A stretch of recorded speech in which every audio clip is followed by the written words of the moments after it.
Dear colleagues, it's great to see you again. Let's go on our work today.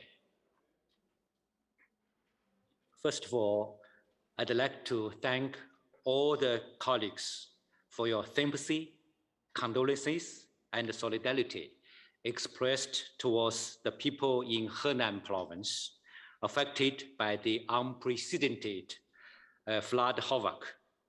I wish to take this opportunity to assure you that China, hosting the current session of the World Heritage Committee, have taken immediate measures and will spare no efforts to safeguard the World Heritage properties located in Henan province.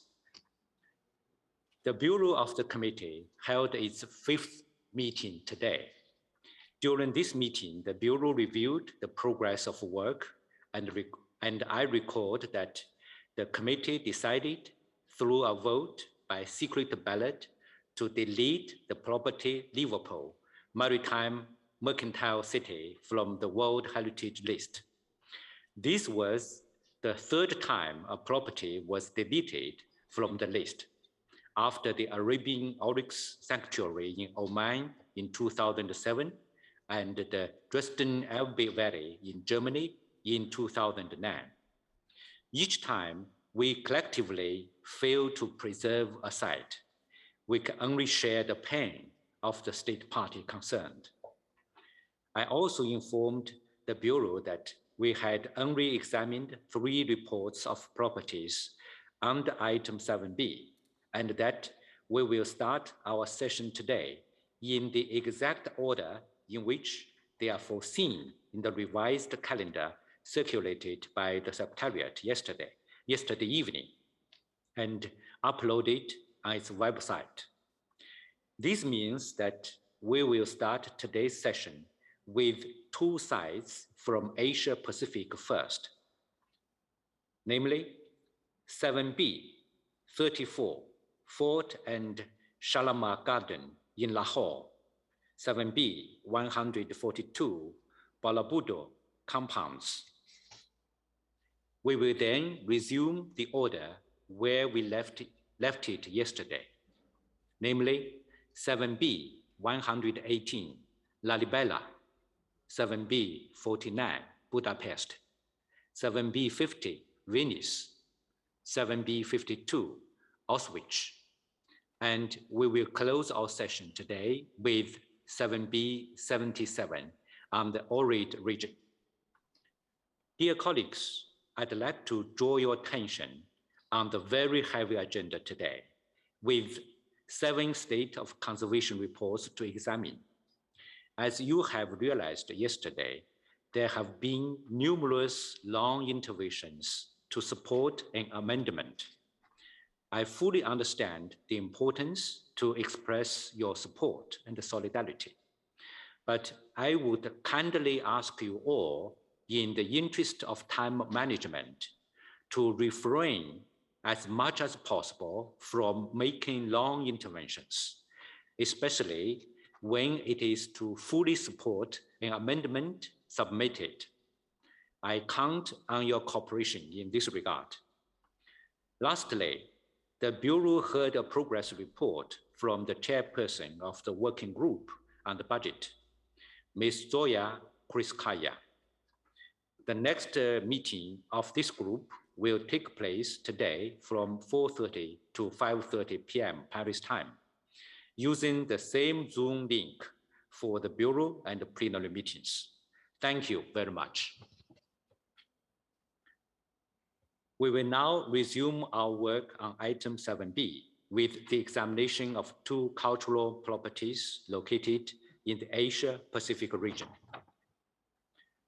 For the next property to be discussed, I would like to give the floor to the delegation of Egypt, which requested the State of Conservation Report on the Fort and the Shalamar Gardens in Lahore, Pakistan, to be opened for discussion, to present to the committee the reason why it made such a request. Excellency, you have the floor. Thank you very much, Mr. Chairman. A very good morning to all of you. thank you for giving me the floor to present the amendments to the draft decision pertaining to the Fort and Shalamar Gardens in Lahore. As a sponsor of the amendments with the Kingdom of Saudi Arabia, we believe that the Orange Line Metro does not have any adverse impact on the OUV of the Shalamar Gardens. Mr. Chairman, it's important to take into account the requirements of state parties to undertake projects aimed at uplifting the quality of life of its people. Orange Metro project is a transport project for more than 12 million residents of Lahore.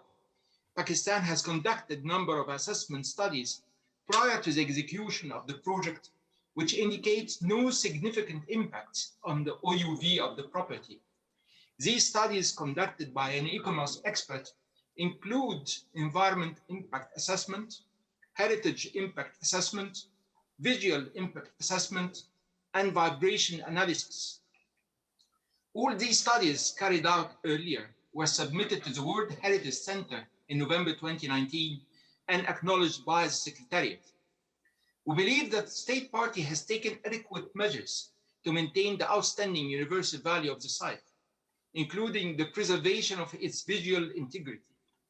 Furthermore, it has already earmarked a significant budget for engaging a consultant to carry out the feasibility study as highlighted in paragraph 3 of the proposed draft decision. The consultant's funding will be submitted to the World Heritage Center and e-commerce expert for review before their implementation. We further believe that the WHC committee should build on its earlier final adopted decision taken during the 43rd session in Baku.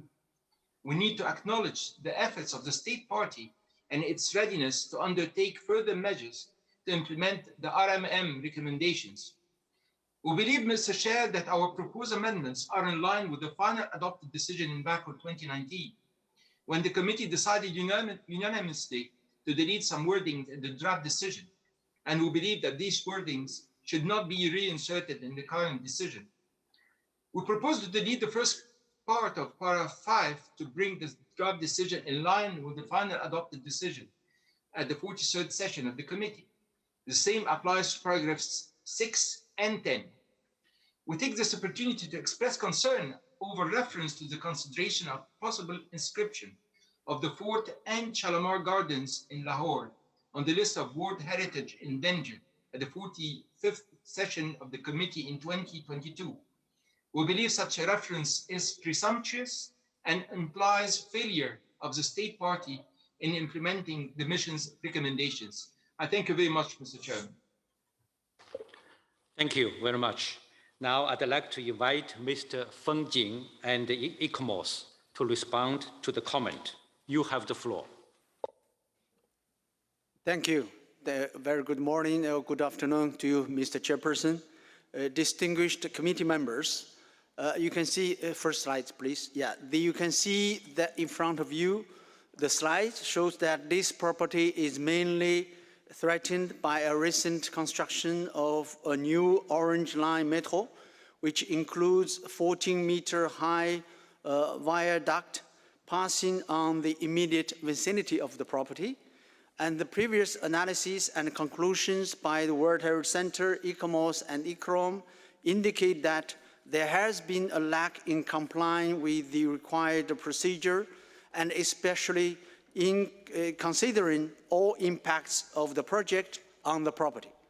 This can be shown from the slides provided by the state party and the April 2018 joint WHC e-commerce reactor monitoring mission.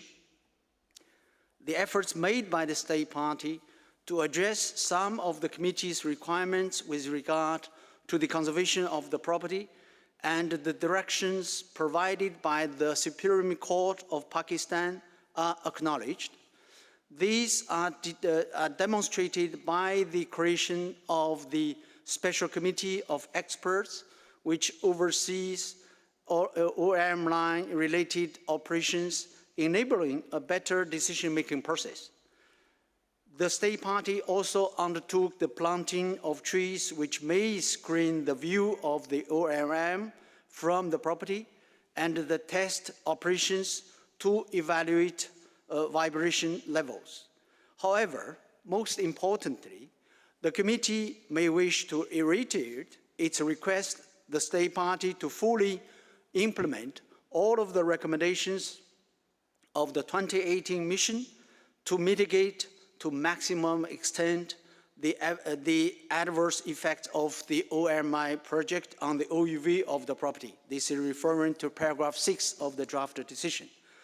The committee may wish to also reiterate its request that the state party submit detailed project studies for proposed mitigation measures to the World Heritage Center for review by the advisory bodies.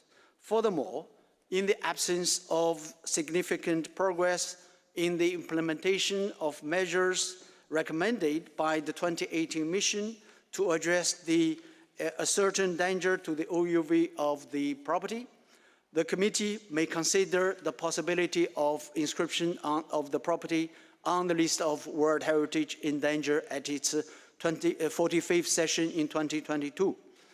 It should also be recalled that the state party has been requested for years to consider the boundary revision and creation of buffer zones. So far, this has not been done. So after publishing of the working document, the state party held a dialogue meeting with the World Heritage Center and ICOMOS on the 13th of July, 2021. Dear Mr. Chairperson, with your permission, ICOMOS will provide further comments on this property. Thank you. Thank you. ICOMOS, please, you have the floor. Thank you, Chair. Can ICOMOS say at the start of this intervention that a suggestion that the Orange Metro line does not have any adverse impact on the OUV of the property is simply factually not correct?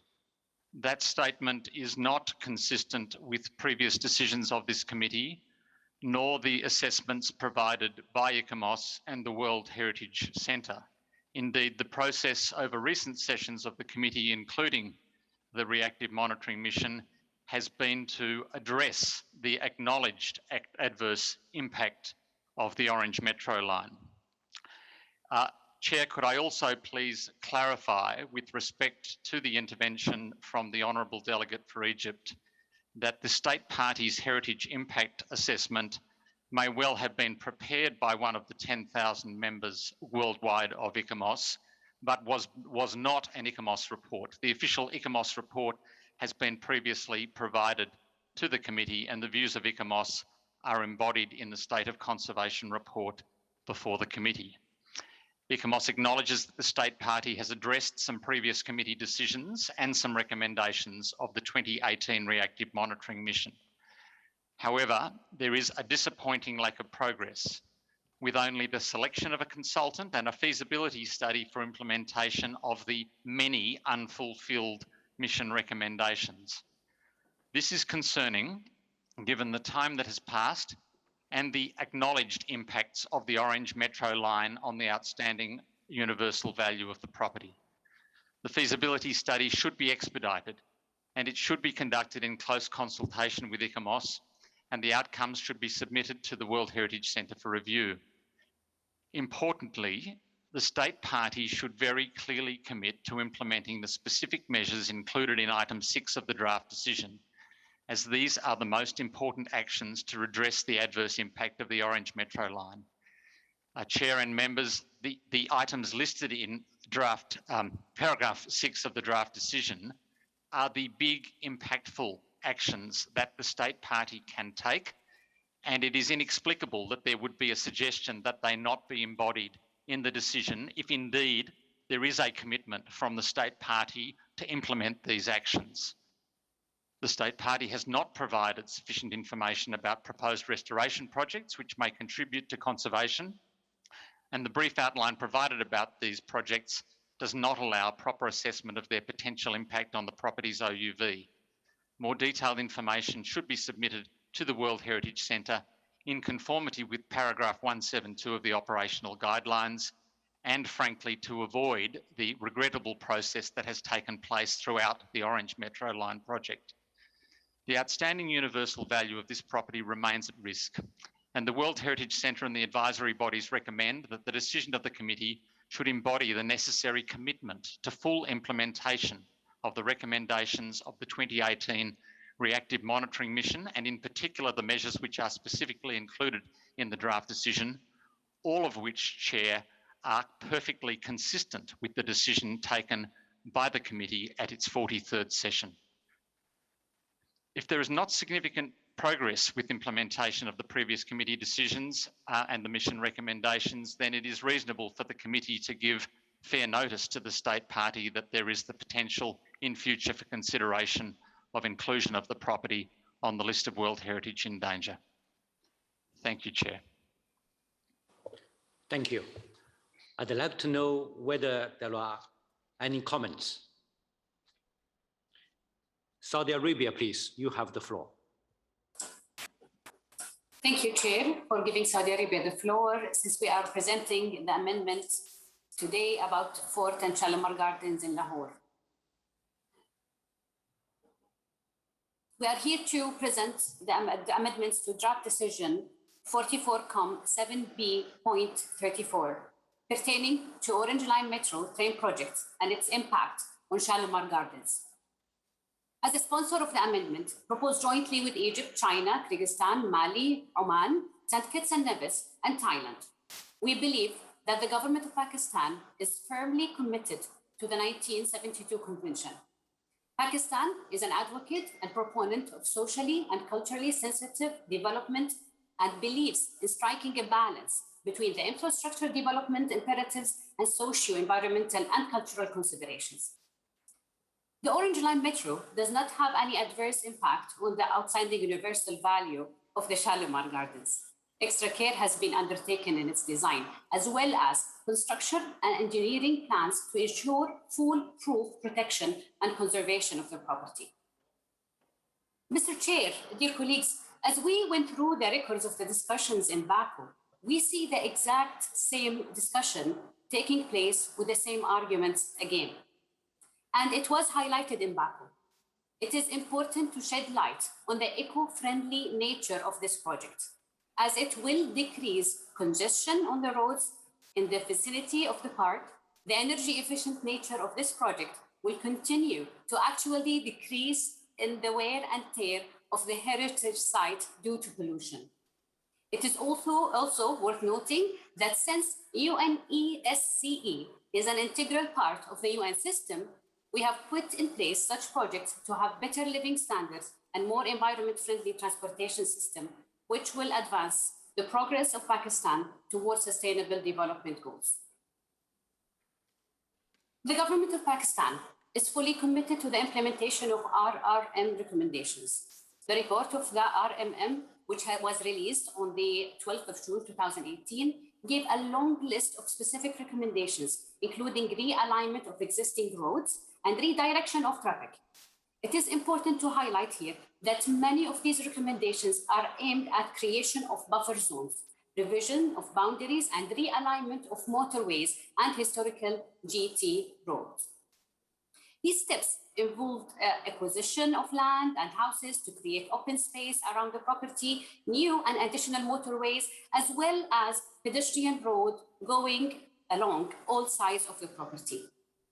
These proposed measures involve the displacement of a large number of people residing in the neighborhood surrounding the property, which entails a significant social and financial cost for the government of Pakistan.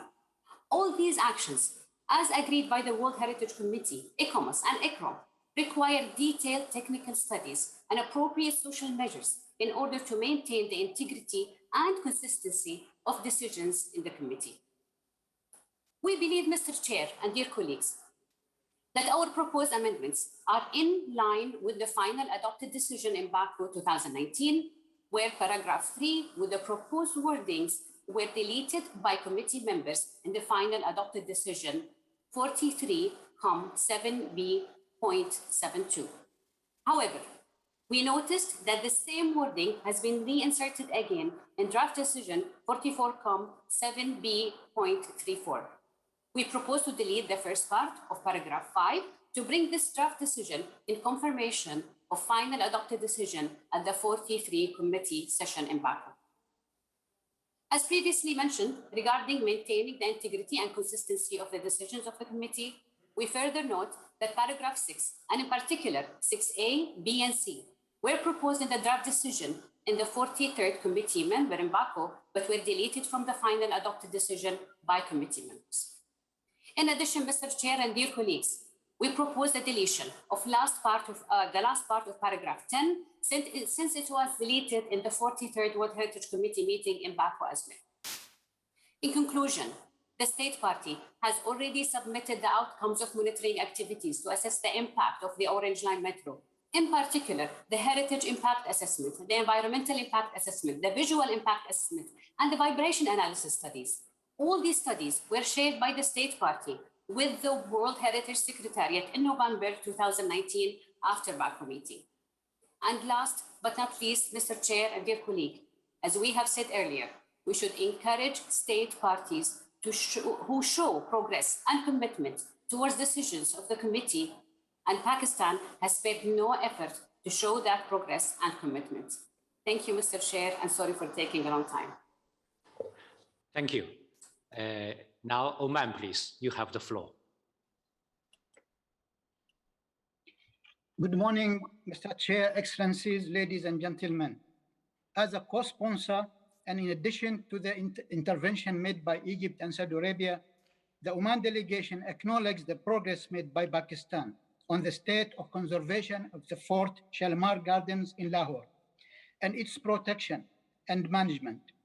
This shows the willingness of the state party in taking further steps toward protecting the OUV of the property. The state party has taken the comments, concerns, and recommendations raised by the consultative bodies into consideration. It implemented some restoration and conservation work, basic documentation of planned work, and provided proposals to further work and studies. Furthermore, it reduced the speed of the Orange Line Metro, OLM, around the property components. It showed readiness to continue working on the property conservation and protection.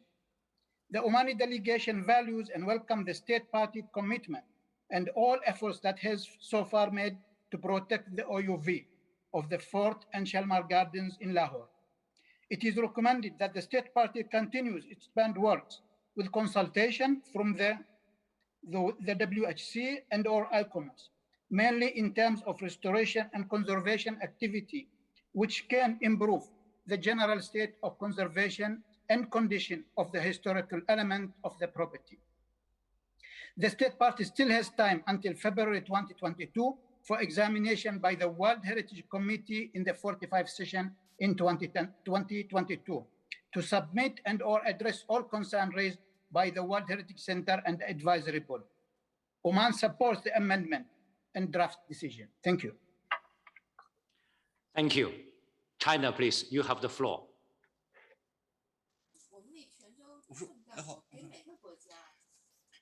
Thank you very much, Mr. Chair. China commends the progress made by the State Party of Pakistan to implement the committee's previous decisions and the recommendations of the 2018 Reactive Monitoring Mission with regard to the protection and the management of the property. As pointed out by many members of the committee, it is important to strike the right balance between sustainable heritage conservation and development. Conservation is a concept, recognize the fact that heritage provides opportunities for economic, ecologic, educational, and social benefit based on the principle of wise use. The concept promotes planning, control, coordination, and monitoring in the use and management of heritage to spur development for the benefit of mankind. China welcomes the creation by the Directorate General for Archaeology of a regulatory committee for Orange Line Metro related operations and future projects, and believes it is another testimony of the state party's commitment to implement the convention. However, we believe that the state party needs sufficient time to implement the remaining recommendations, especially in view of the current pandemic. Moreover, we encourage the state party, the World Heritage Center, and the advisory bodies to enhance dialogue and cooperation to address the concerns. So we would like to say my delegation fully supports amendments to draft decision on Fort Shalamar Garden in Lahore. Thank you very much, Mr. Chair. Thank you for your comment. Dear colleagues, I have many committee members on my speaker list. So please respect strictly the time limit of intervention of 3 minutes. I remind of this point and thank you for your cooperation. Now, Kyrgyzstan, please, you have the floor. Thank you, Mr. Chair. The State Party demonstrated unwavering commitment to protection of World Heritage and constructive engagement with the World Heritage Committee and ICOMOS experts over the last couple of sessions. Mr. Chair, I will just point out some of the key points of the case. The Orange Line Metro project was conceived in 2005, but the execution started only in 2015 due to a cautious approach of the government to avoid any negative impact on the heritage of the historic city of Lahore. And the alignment of metro was changed to avoid any adverse environmental impacts. I will not repeat everything about assessment studies and so on. Since 42nd session of the committee, Pakistan has made earnest efforts to implement the recommendations of the 2018 reactive monitoring mission. The mission was invited immediately after the verdict of the Supreme Court of Pakistan in December 2016, and the visit took place in 2018. The mission gave a number of recommendations, some of which have already been implemented by the State Party.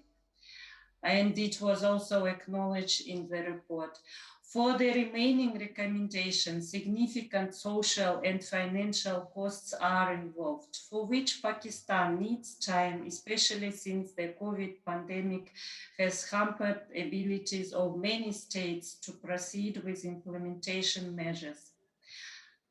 We further note that the State Party has implemented a number of recommendations. We call on the committee members to acknowledge efforts of Pakistan and its willingness to undertake mitigation measures. We are confident that this committee will endorse the amended draft decision submitted by Saudi Arabia, Egypt, and by us, along with many other committee members. Thank you, Mr. Chair. Thank you for your comment. Ethiopia, please, you have the floor. Thank you very much, Chair. Good morning once again. We are also very much supportive of the amendments that have been presented by Egypt, Saudi Arabia, and many other countries. It goes at the heart of what we believe is critical for this country to understand and evolve in its way of seeing and doing things. Development should be at the heart of heritage conservation. Has to be benefits derived from heritage in terms of economic and social, other benefits for the local population. This transport project absolutely critical for the country and its people, which Pakistan has undertaken with utmost care in order to preserve the OUV of the site, undertaking all the necessary studies and establishing a very constructive dialogue with our experts. Therefore, we don't see any need to rush towards putting it in a list or a potential list danger site. So, Chair, this is to express our full support to the amendments that have been put forward. Thank you very much. Thank you for your comment. Thailand, please, you have the floor. Thank you, Mr. Chair.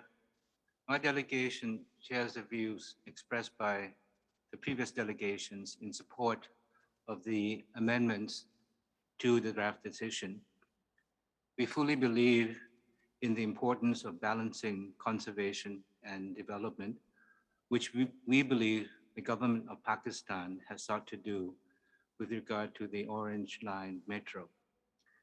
And in this regard, we take notes of the efforts of the State Party in continuing to address the relevant recommendations in consultations with the World Heritage Center and the advisory body, particularly the mitigation recommendations of the Joint Reactive Monitoring Mission. We urge the state parties to continue with these efforts and believe that more time should be given to the state party to undertake the remaining recommendations of the 43rd session of the World Heritage Committee. Thank you, Mr. Chair. Thank you for your comment. Now, Sinkis and Nevis, you have the floor.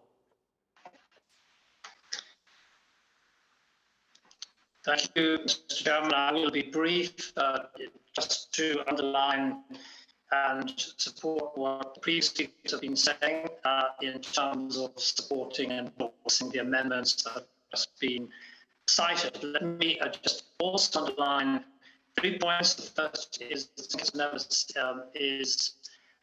totally supportive of this Fort and Shalamar Gardens in Lahore project. Always has been. We believe, as previously said, there is a need for the advisory bodies and the Progress Centre to recognise the importance of the balance between economic progress and prosperity and preservation of World Heritage sites. It should be underlined that the Orange Line Metro project will enable an enhancement of quality of life for something like 12 million commuters using the metro every day, youth, women, families on which economic prosperity as a result of improving accessibility and transport via this Orange Line Metro is critical. Let me also say that the alignment of the metro was changed in the past, as been mentioned, to avoid any adverse environmental impacts. This involved displacement of a significant number of buildings and also additional land acquisitions.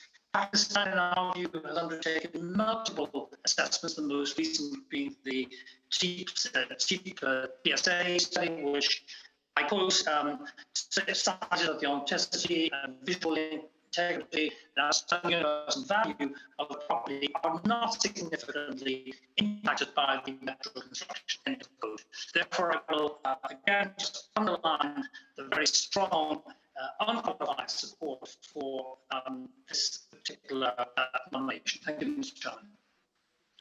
Thank you for your comment. Russia, please, you have the floor. Thank you, Mr. Chair. In order to respond to your appeal to make our speeches as short as possible, I would only support the assessments and proposals made by the previous speakers, in particular, distinguished representative of Saudi Arabia, Oman, and China. We hope that the State Party will continue its effort to ensure the conservation of the property in close cooperation with ICOMOS and the World Heritage Center. Thank you. Thank you for your comment. A good example. Now I give the floor to Brazil. You have the floor. Thank you, Mr. Chairman. Following your advice and of course my predecessor, we will be very brief. It's just to support amendments that have been presented. Brazil strongly support them, but there is nonetheless one element that I want to highlight, which is our satisfaction to see the proposal of deleting the final part of the paragraph 10 that we believe is totally inappropriate. It's in the relationship between the advisory boards and member states that do not reflect the real role of UNESCO in the preservation process, which is cooperating with states and not prejudging actions, and less than that, to threaten state members. Thank you, Mr. Chairman. Thank you for your comment. Now, Norway, please, you have the floor. Thank you, Chair. Norway is concerned about the situation for the property. It is of utmost importance that the state party goes further and implement all the recommendations of the reactive monitoring mission. Today, we have all received an email from World Heritage Watch and Lahore Conservation Society that reminds us of the importance of making the civil society an integral part of an informed decision-making process for World Heritage Sites. This is a central perspective of the Convention in line with Article 5A. We also refer to paragraph 211 of the operational guidelines on this matter. We will therefore invite the committee to add a new paragraph to the amendment from the distinguished delegation of Saudi Arabia to underline this important point. I would like to come back to this proposal when we go through the amendment para by para. Thank you, Chair. Thank you for your comment. Now, Mali, please, you have the floor. Merci, Monsieur le Président, de nous avoir donné la parole. Alors, j'ai un petit souci avec la caméra.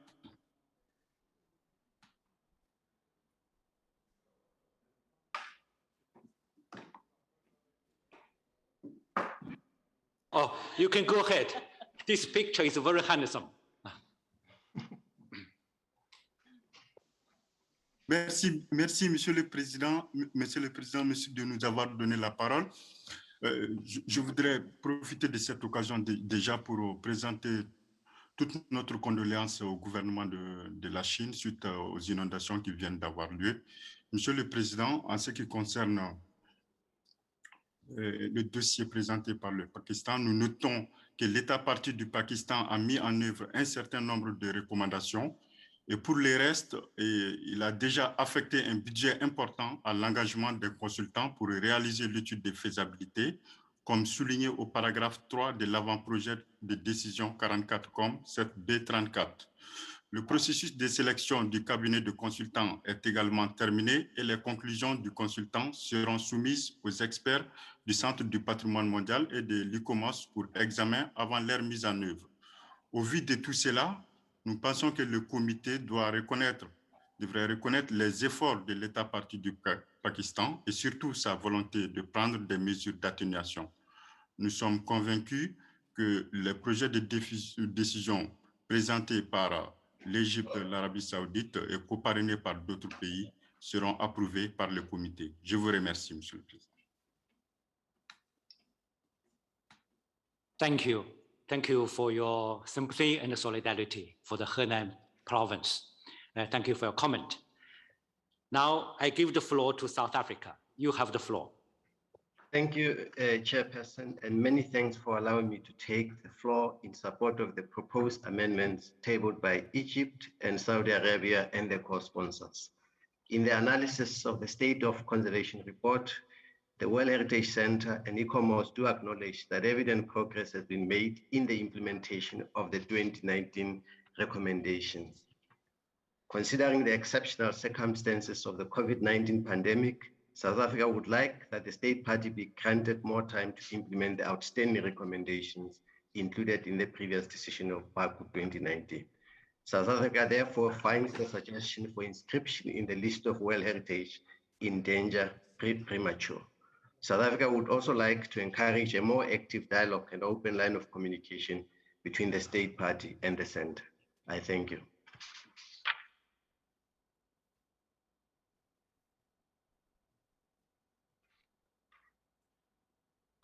Okay, thank you very much. Now I give the floor to Uganda. Uganda, please. Thank you very much, Mr. Chairman. In the spirit of saving time, I'll be very brief. Uganda joins the rest of the delegations that have already taken the floor to support the amendments sponsored by Egypt and the Kingdom of Saudi Arabia, and supported by a number of other state members of the committee. My delegation recognizes the various steps taken by the state party to improve the conservation of the property. I thank you. Thank you for your comment. Now, Bosnia-Herzegovina, you have the floor. Merci, Monsieur le Président. Je vais être autant bref que possible, à savoir de soutenir les amendements proposés et d'encourager le gouvernement et tous ceux que ce sujet concerne de continuer les efforts nécessaires pour résoudre le problème et répondre autant que possible aux questions de l'ICOMOS et des autres associations, organisations d'experts. Je vous remercie. Thank you for your comment. Now, I give the floor to ICOMOS for a brief clarification. Thank you, Chair.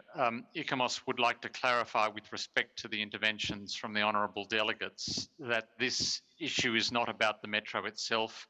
It's not about economic progress or social benefits.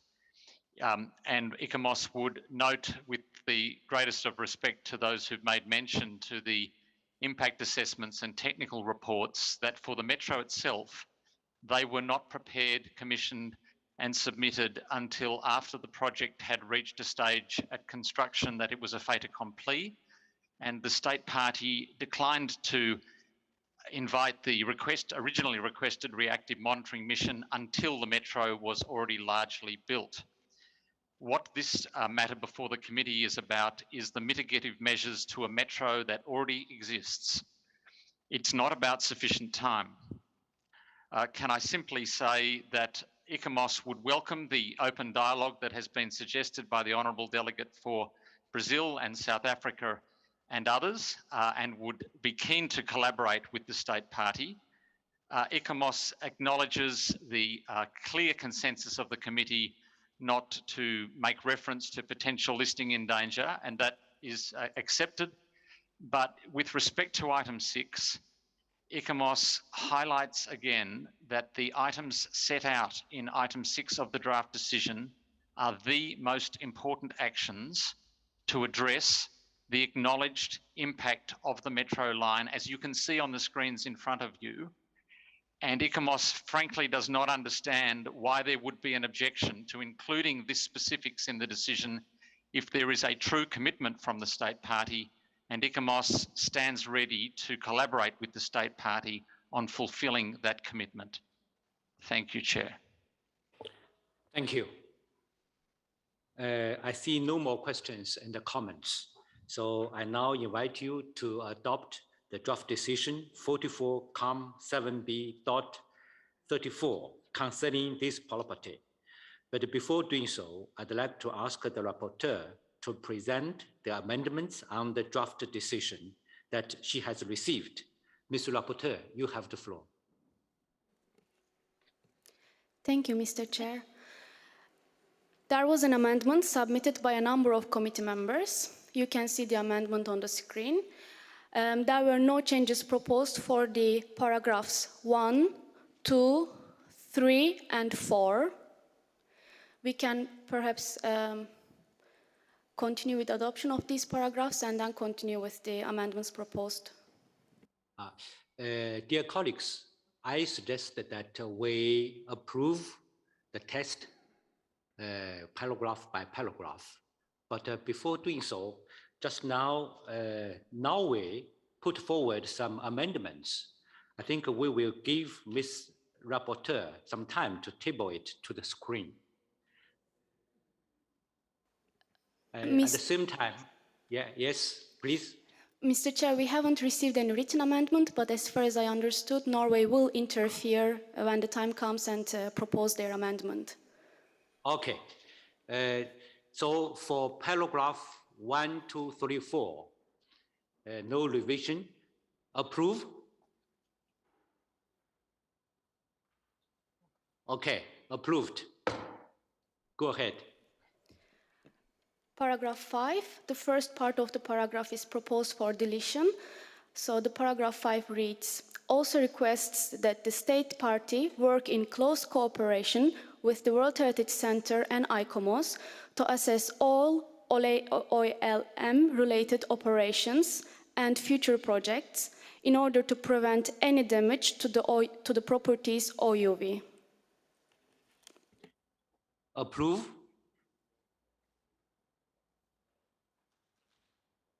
Okay, approved. Continue.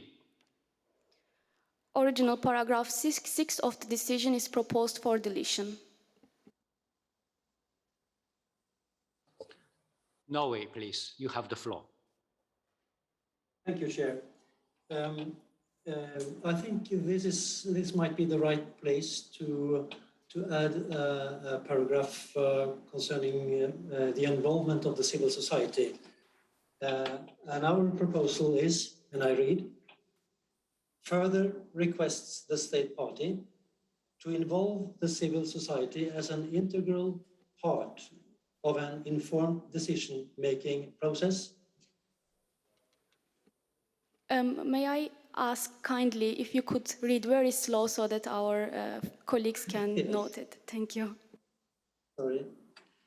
Further requests that the state party to involve the civil society as an integral part of an informed decision-making process for the World Heritage property. Period. Thank you.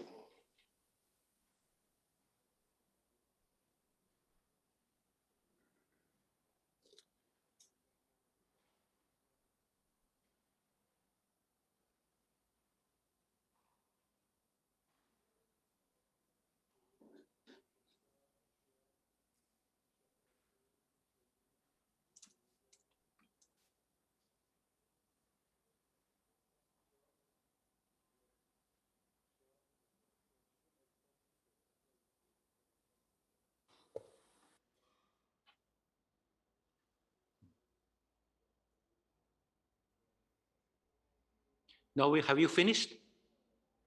Yes, thank you, Chair. Any objections? Any objections to this? Saudi Arabia, please. Hello, Mr. Chair. Can you see and hear me? Yes, please. Perfect. No, I was wondering, actually, I thank the Norwegian delegation for their addition for this paragraph, but I was wondering because from our understanding in previous files we've been discussing, there was no such insertion. So I'm just wondering if this is just special treatment for Pakistan. And again, from hearing ICOMOS's evaluation, I think the state party needs some acknowledgement for its efforts, needs some benefit of the doubt, needs some trust. And I feel like this special treatment brings question marks. So I was wondering if this is just special treatment. Thank you, Mr. Chair. Thank you for your comment. Ethiopia, please. Thank you very much, Chair. I am also equally baffled like my colleague from Saudi Arabia in terms of involving civil society as part of the decision-making process. As far as I know, stand to be corrected, but the convention doesn't talk about this. So why are we reserving a special treatment for Pakistan? I would understand if it said the local community. They are directly affected, they are concerned. Yes, they are the owners. But a broad term such as this, which was not included, I suggest that we delete it, Chair. Thank you. Thank you. Any other comment?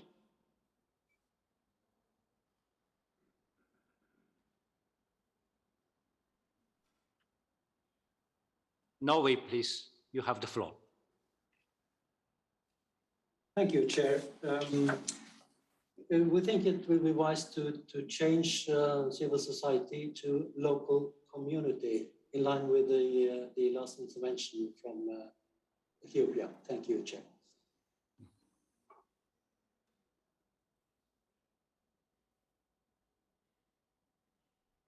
Yes. Any objections to this?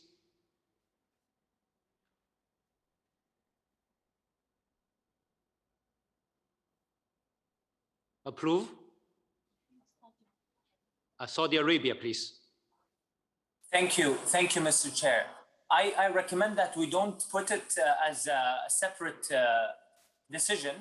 We include it with the paragraph proposed after 6. If we go down to there's a paragraph proposed, takes note of the implementation of some of the recommendations formulated by, and then the rest of the text. And we can say that further actions thereof will be taken in consultation with local communities and the World Heritage Center and its advisory bodies after the consultants' findings become available.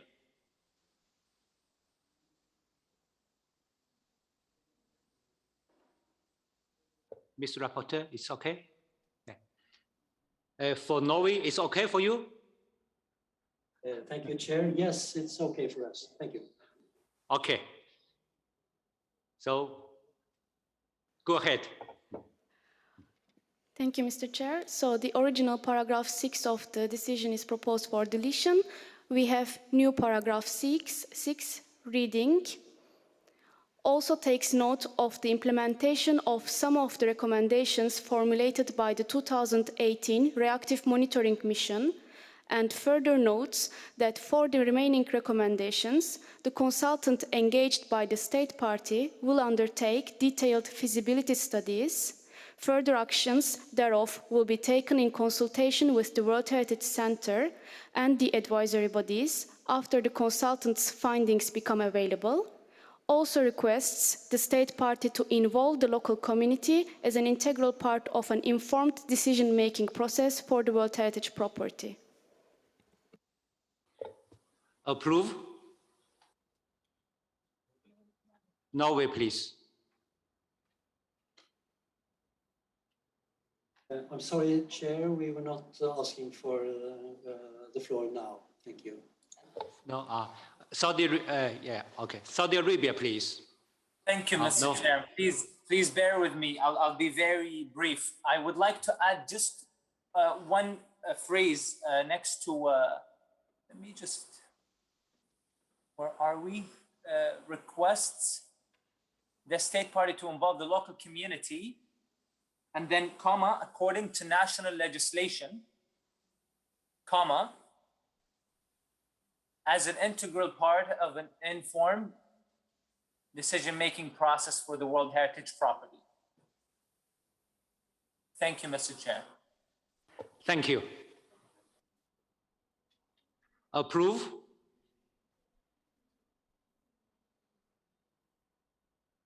Okay, approved. Go ahead. Just, yeah.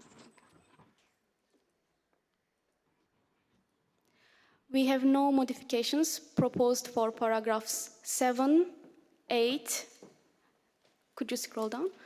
9, yes, 7, 8, and 9, no proposed modifications, Mr. Chair. So for these 3 paragraphs, approve? Okay, approved. Continue. And the last paragraph, the second half of paragraph is proposed for deletion. That starts with a view to considering. These are all the amendments, Mr. Chair.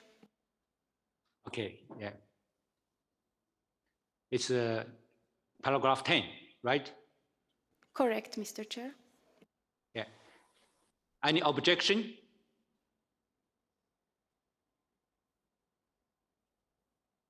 So approved. Go ahead.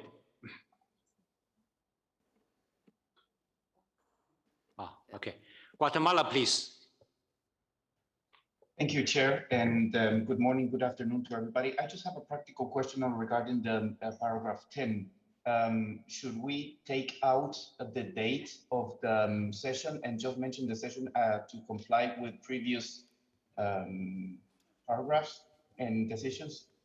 Thank you very much.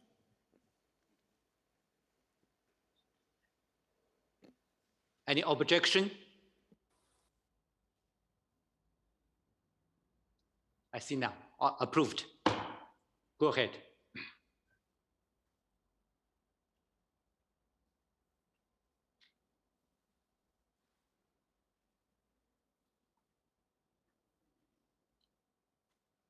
Mr. Rapporteur, you have gone through all? Yes, we went went through all? Yes, yes, Mr. Chair. Okay. Dear colleagues, now we have went through all the text. If there are no other comments, I now declare the draft decision 44-7B.34 adopted as amended.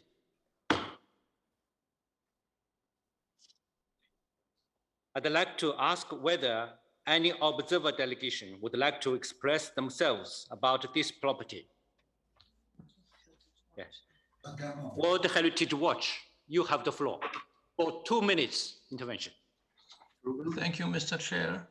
I would like to thank the State Party of Norway for raising the issue of civil society.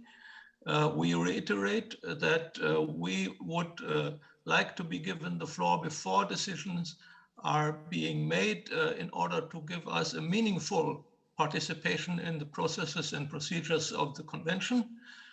And we would also like to reiterate that the World Heritage Committee has repeatedly requested a full involvement and participation of civil society in all procedures of the convention.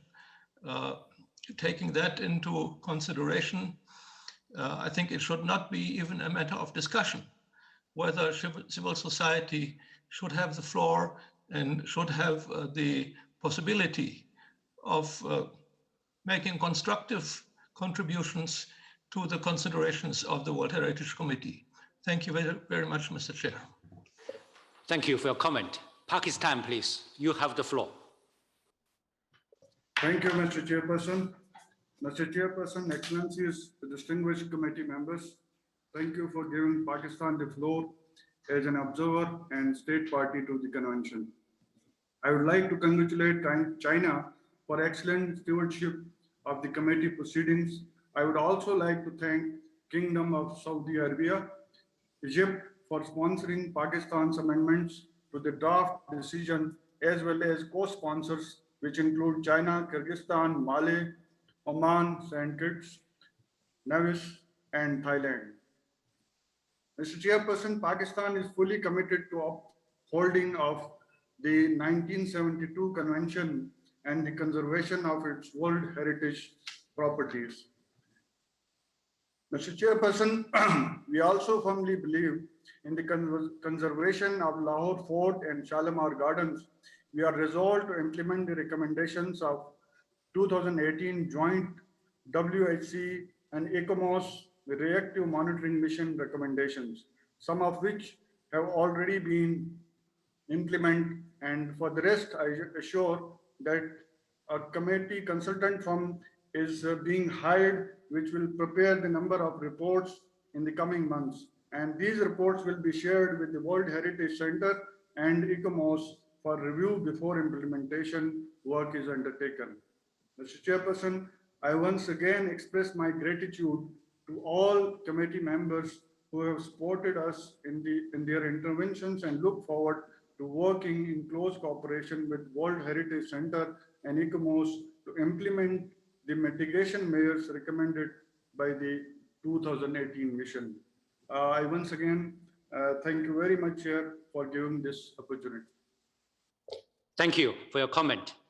dear committee members, for this item, I think our work is very efficient. I encourage you to continue.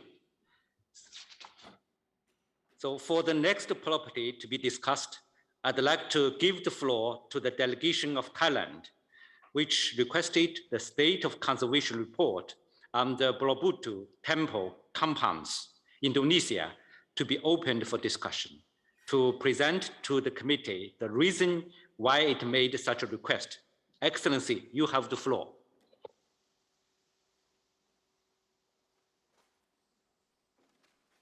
To draft decision 44com 7b.142 regarding the Borobudur temple compounds. We have carefully studied both the report by the World Heritage Committee and the advisory body, as well as the state of conservation report of the Borobudur temple compounds. In this regard, we wish to note that the state party has confirmed that the development project within the core zone of the Borobudur temple has been postponed, pending the heritage impact assessment report in line with the recommendations of the advisory body. Thus, at present, no development project is being undertaken in the core zone of the property. This information is clearly stated in the State of Conservation Report of April 2021. Mr. Chair, striking a balance between the improvement of living standards of the local community and the preservation of the World Heritage property is crucial. Thailand recognizes that while remaining fully committed to protecting the OUV of the property, the State Party of Indonesia also strives to strengthen the quality of life and living standards of the local community with the improvement of infrastructure and public facilities. The government of Indonesia also attaches high priority to empowering the local community. In this regard, given the growing number of visitors that may place considerable pressures on the property, Thailand also believes that the development projects that are undertaken outside the core zone of the Borobudur temple compounds are crucial. These projects focus on managing future visitor flows into the property and maintaining sustainable capacity of the Borobudur temple compounds. At the same time, activities to promote sustainable development and well-being of the people living around the property area shall not compromise the property's OUV. Thailand, therefore, encourages the World Heritage Center and the advisory body to continue working closely and provide technical support to the State Party of Indonesia on the development of the management plan. This will ensure that the development projects will not pose any negative impact on the OUV of the property. In light of this, Thailand wishes to request the committee members to amend the draft decision that has been proposed and request the State Party of Indonesia, upon the permission of the chairperson, to make the necessary clarification. Thank you, Mr. Chairman. Thank you. I note your request to give the floor to the state party concerned for clarification. With the permission of the committee, I give the floor to Indonesia to make a brief clarification. Thank you, Mr. Chair. Mr. Chairperson, Excellencies, ladies and gentlemen, Indonesia would like to thank Thailand and other members of committees for the opportunity given for clarification. Borobudur places great importance for Indonesia and its people. It symbolizes the peaceful coexistence between various cultures and religions in Indonesia. The restoration project of Borobudur was supported by UNESCO and the international community in the 1960s. It became one of the key drivers in establishing the 1972 Convention to preserve the World Heritage Sites all over the world. Therefore, the government of Indonesia is always committed to preserve the OUV of Borobudur temple compounds in accordance with the principles of the World Heritage Convention. The proposed development project is a part of the program, not only to better increase visitor experience and interpretation of the site, but also more importantly, to increase the quality of lives and living standards of the local community, by way of continuously improving the community's infrastructure and public facilities, especially during the pandemic. This would help to drive the local economy during this hard time. However, Indonesia wishes to emphasize that the development project has been postponed until the release of the Rrm recommendation. This statement was clearly stipulated within the State of Conservation document that has been submitted to the Secretariat on April 2021. It is therefore regrettable that information already provided by the government of Indonesia in the State of Conservation report was not fully reflected in the draft decision. In this connection, Indonesia wishes that the honorable committee members could amend the proposed draft decision, particularly on point 5, that they requested the government of Indonesia to undertake an action that has actually been undertaken. The government of Indonesia is committed to work together with the World Heritage Center and its advisory bodies to ensure that the development of the proposed project will not negatively impact of the OUV. I thank you, Mr. Chair. Thank you for the clarification. Now I'd like to invite Mr. Feng Jing and ICMOS to respond to the comment. You have the floor. Thank you. Thank you, Mr. Chairperson. I'll be very brief just to give some background with a summary on the state of conservation of the site. Dear distinguished committee members, as you know, where a discussion of the state of conservation of this property was not initially foreseen for the present committee, for the committee session, tourism development at the Borobudur temple compounds have prompted an early review by the committee, as it is not in line with the provisions of the operational guidelines, notably paragraph 172. After publishing of the working document, the World Heritage Center also met with the ambassador and permanent delegate of Indonesia regarding the state of conservation process, and hence the state of conservation of this property has been opened for discussion now.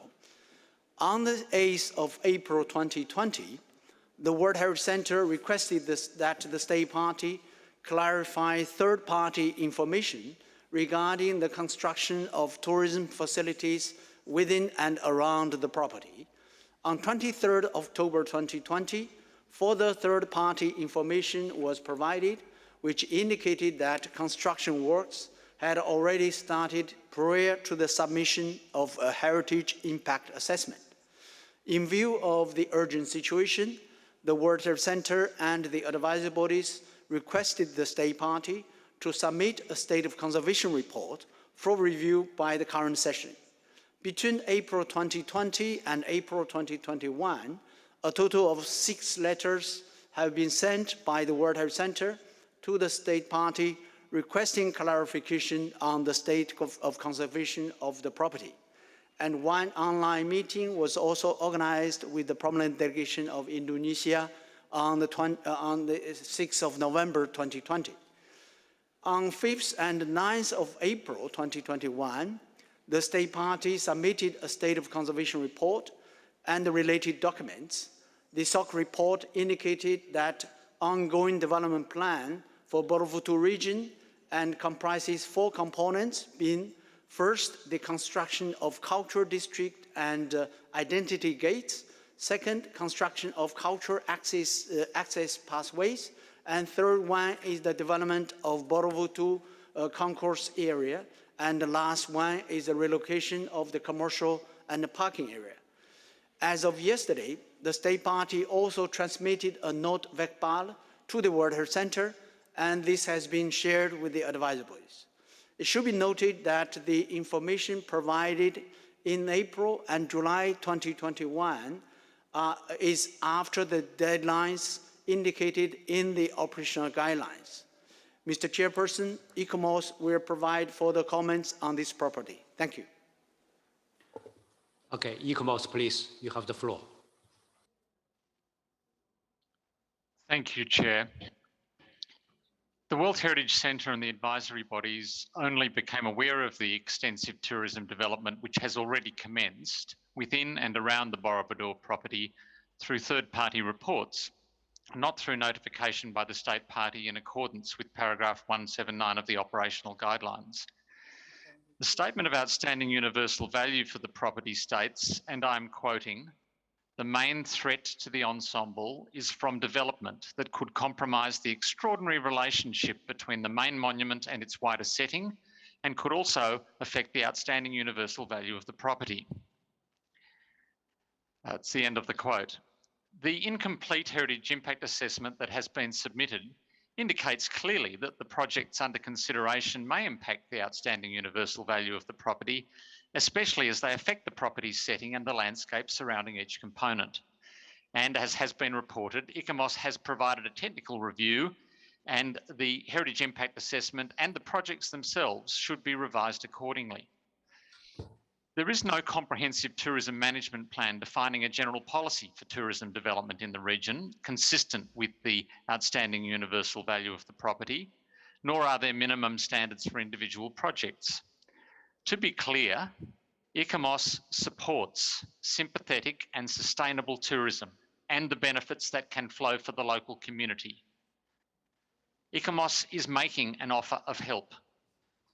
ICOMOS welcomes the advice from the state party about the pausing of the development that is actually within the inscribed property, but the development projects within the buffer zone and around the property should also pause until the relevant management and planning documents and revisions have taken place, and they have been submitted to the World Heritage Centre and reviewed and finalised in consultation with the state party.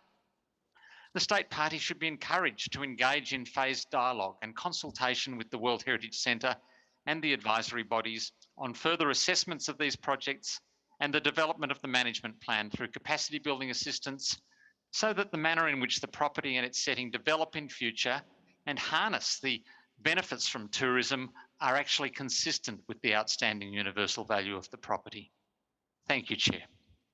Thank you. King's time, please. You have the floor. Thank you, Mr. Chair. The government of Indonesia has been undertaking works outside the zone of conservation of the Borobudur temple, in line with that stipulated in the zoning plan of Borobudur and its surrounding area, as well as the JICA master plan of Borobudur temple compounds.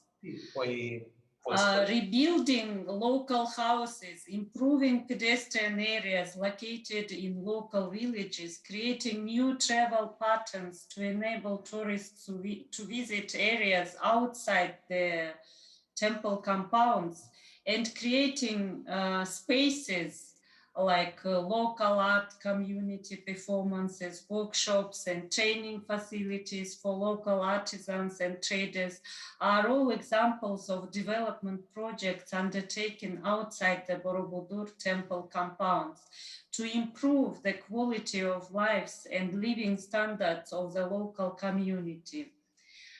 These works are not only key to ensure the future sustainability of the local economy, but has been particularly important in the absence of both domestic and international tourists due to the COVID pandemic. Government spending through public works to improve the community's infrastructure and public facilities has become crucial to stimulating the current local economy and ensure livelihoods of the community.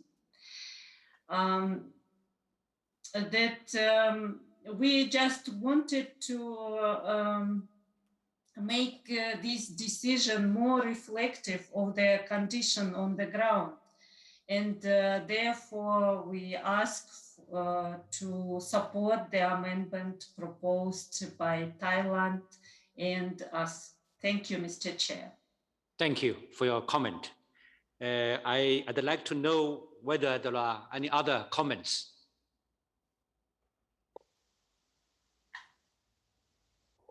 Australia, please, you have the floor. Thank you, Chair. Good morning. We would like another point of clarification from the state party. The term core of the property is not one that we're used to hearing, and we're wondering if the core of the property is the property itself within its boundaries rather than the buffer zone. We're not quite sure what core of the property means. Thank you, Chair. Thank you. Any other comment? China, please, you have the floor.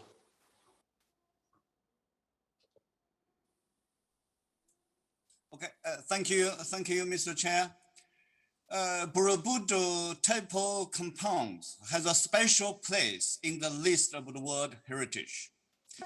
The restoration campaign for Borobudur temple in the 1960s was actually one of the drivers to establish our 1972 convention to preserve the World Heritage sites around the world. This is a very important heritage. China appreciates the concern from the World Heritage Center regarding the state of conservation of the Borobudur temple compounds. We also acknowledge the efforts made by Indonesia in consulting the proposed development project through submission of the heritage impact assessment and several meetings between the state party and the secretariat. Therefore, China commands the government of Indonesia to work together with the Secretariat and ECOMAS in managing the Borobudur temple compounds. To conclude, my delegation supports Thailand to amend the draft decision. Thank you, Mr. Chair. Thank you for your comment. Uganda, please, you have the floor. Thank you, Chair. As the largest Buddhist temple inscribed as a World Heritage, Borobudur draws millions of tourists each year. Borobudur has a significant socioeconomic benefit for Indonesia, especially its local community. Uganda acknowledges the intention of the government of Indonesia to upgrade the existing facilities and improve the tourist experience while preserving the outstanding universal value of the property as it's stated in the State of Conservation report submitted last April. The government of Indonesia reports that they have set up an interministerial coordination led by Minister of Education, Culture, Research and Technology in managing Borobudur temple compounds. Uganda is therefore of the view that these efforts should be welcomed and acknowledged in the draft decision. Therefore, Uganda will join Thailand to support the amendments. I thank you. Thank you for your comment. Ethiopia, please, you have the floor. Thank you very much, Chair. We also join others in supporting the amendments proposed by Thailand. It was stressed by all delegations the importance of very exceptional site, which is at the heart of the establishment of our convention. As was stated by the state party, the development project has been postponed, and that point 5 in particular, it should be deleted. Of course, we believe also that the constructive dialogue should take place with the state party with a view to enabling the continuation. Thank you very much, Chair. Thank you for your comment. Now, Egypt, please, you have the floor. Thank you very much, Mr. Chairman. My delegation would like to commend Indonesia for the efforts exerted in the conservation of the site of Borobudur temple compounds. We support the amendments presented by Thailand, taking into consideration that there are no development plans in this site. We welcome the efforts of Indonesia to develop a heritage impact assessment for the proposed development project outside the core of the property areas in its buffer zone. Finally, Mr. Chairman, we would like to appreciate and to express our appreciation for the willingness showed by Indonesia to cooperate with the World Heritage Center and the advisory bodies as indicated in their interventions. Thank you very much, Mr. Chairman. Thank you for your comment. Oman, please, you have the floor. Thank you, Mr. Chair. I'm listening to the intervention from Thailand and from the state party. And also to go to your advice to save time, I would like to add Oman's delegation's voice to the other intervention from state parties, the positive intervention. And therefore, we support the amended draft decision. I thank you. Thank you for your comment. Brazil, please, you have the floor. Thank you, Mr. Chair. We would like to thank the delegations of Thailand and Kyrgyzstan for this amendment and for the clarifications that have been presented concerning the planned tourist facilities under construction in the vicinity of the property. We have also received information from the state party that indicates that no development is being undertaken in the core zone of the property. In this sense, it's important to emphasize that although tourism must always be conducted in a sustainable manner that does not jeopardize the OUV of the World Heritage Sites, tourism should be viewed as a positive factor, which stimulates local economies and generates revenue that can be applied to the conservation of the sites. Thank you, Mr. Chair. Thank you for your comment. Now, Saudi Arabia, you have the floor. Thank you, Mr. Chair. And as I promised earlier, I'll be extremely brief. We commend Indonesia's efforts to preserve and protect this very beautiful temple and World Heritage Site, and we support the amendment. Thank you. Thank you for your comment.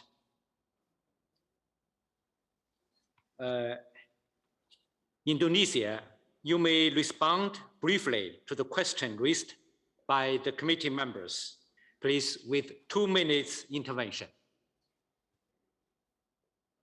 Thank you, Mr. Chair. Regarding the honorable committee members from Australia about the core zone, within the JICA master plan, Borobudur Temple Compound is consist of about 5 zones: Zone 1, Zone 2, Zone 3, Zone 4, and Zone 5. The core zone is in the Zone 1, and the buffer zone is the Zone 2. Most of the development project is happening outside the zone, which is in Zone 3, 4, and 5. Thank you, Mr. Chair. Thank you for your response. Now I give the floor to ICMOS for a concise clarification response. Thank you, Mr. Chair. I would just again like to respond to some of the questions raised by the distinguished delegates. The project, which is called Improvement of the Concourse Area, is occurring within the inscribed property and the buffer zone. Then projects A1 to A5, 5 different projects, are in one of the protective zones of the master plan, which is a zone that is generally limited to agricultural settlements and agricultural areas rather than tourist developments. And project A1 is in an area which is identified as for protection of historic landscapes. So the projects are actually occurring in sensitive landscape areas which the state party's own zoning identifies for other purposes. So if I could clarify that they are not consistent with the specified zonings. Look, having said that, ICMOS reiterates its support for sympathetic and sustainable tourism.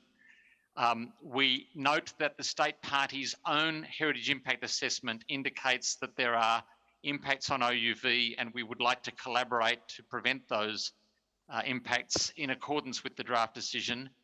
There is no suggestion being made that tourism developments should not occur in the vicinity of the property, but it is imperative that these tourism developments are designed and implemented in a manner that conserves OUV.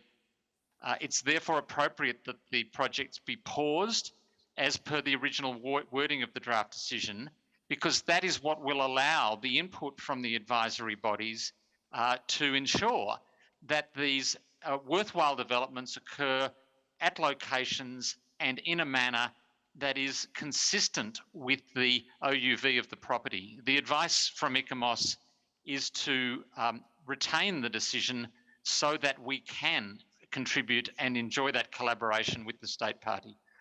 Thank you, Chair. Thank you. I see no more questions in the comments. I now invite you to adopt the draft decision 44-7B.142 concerning this property.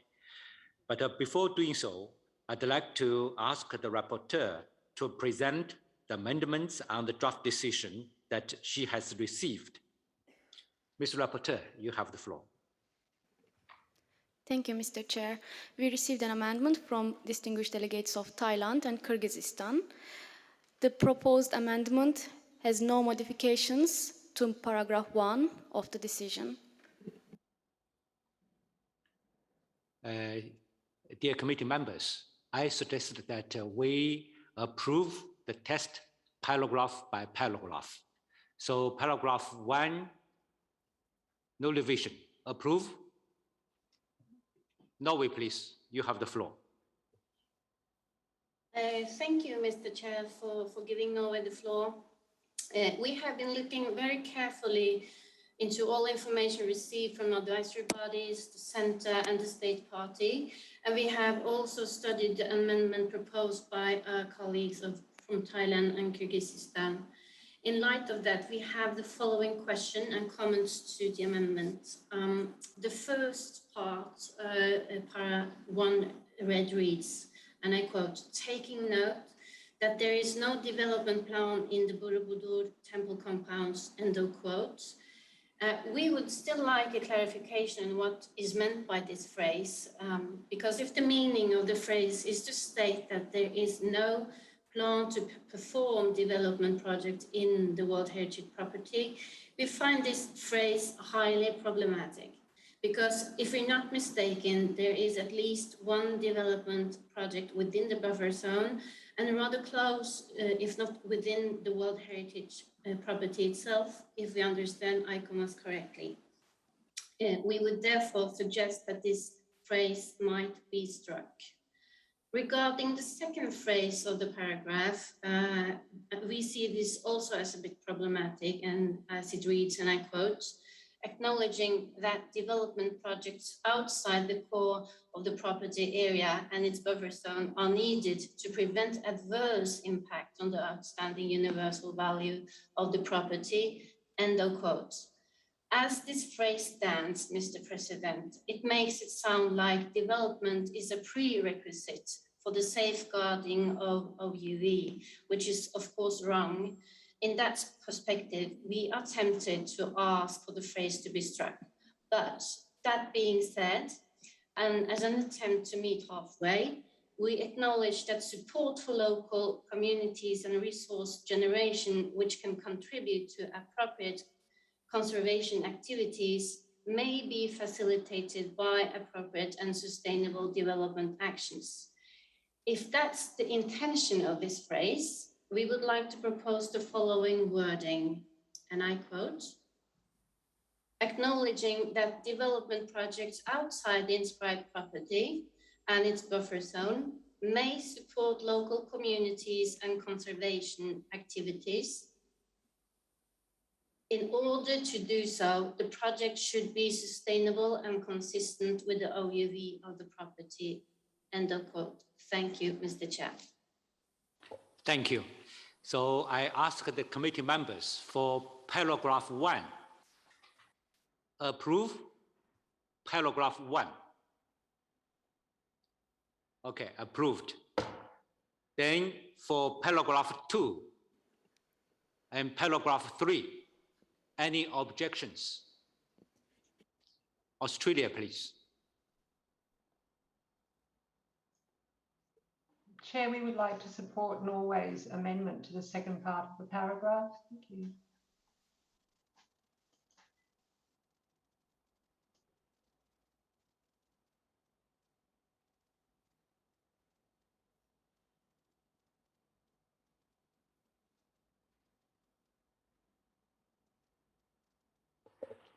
Thailand, please, you have the floor.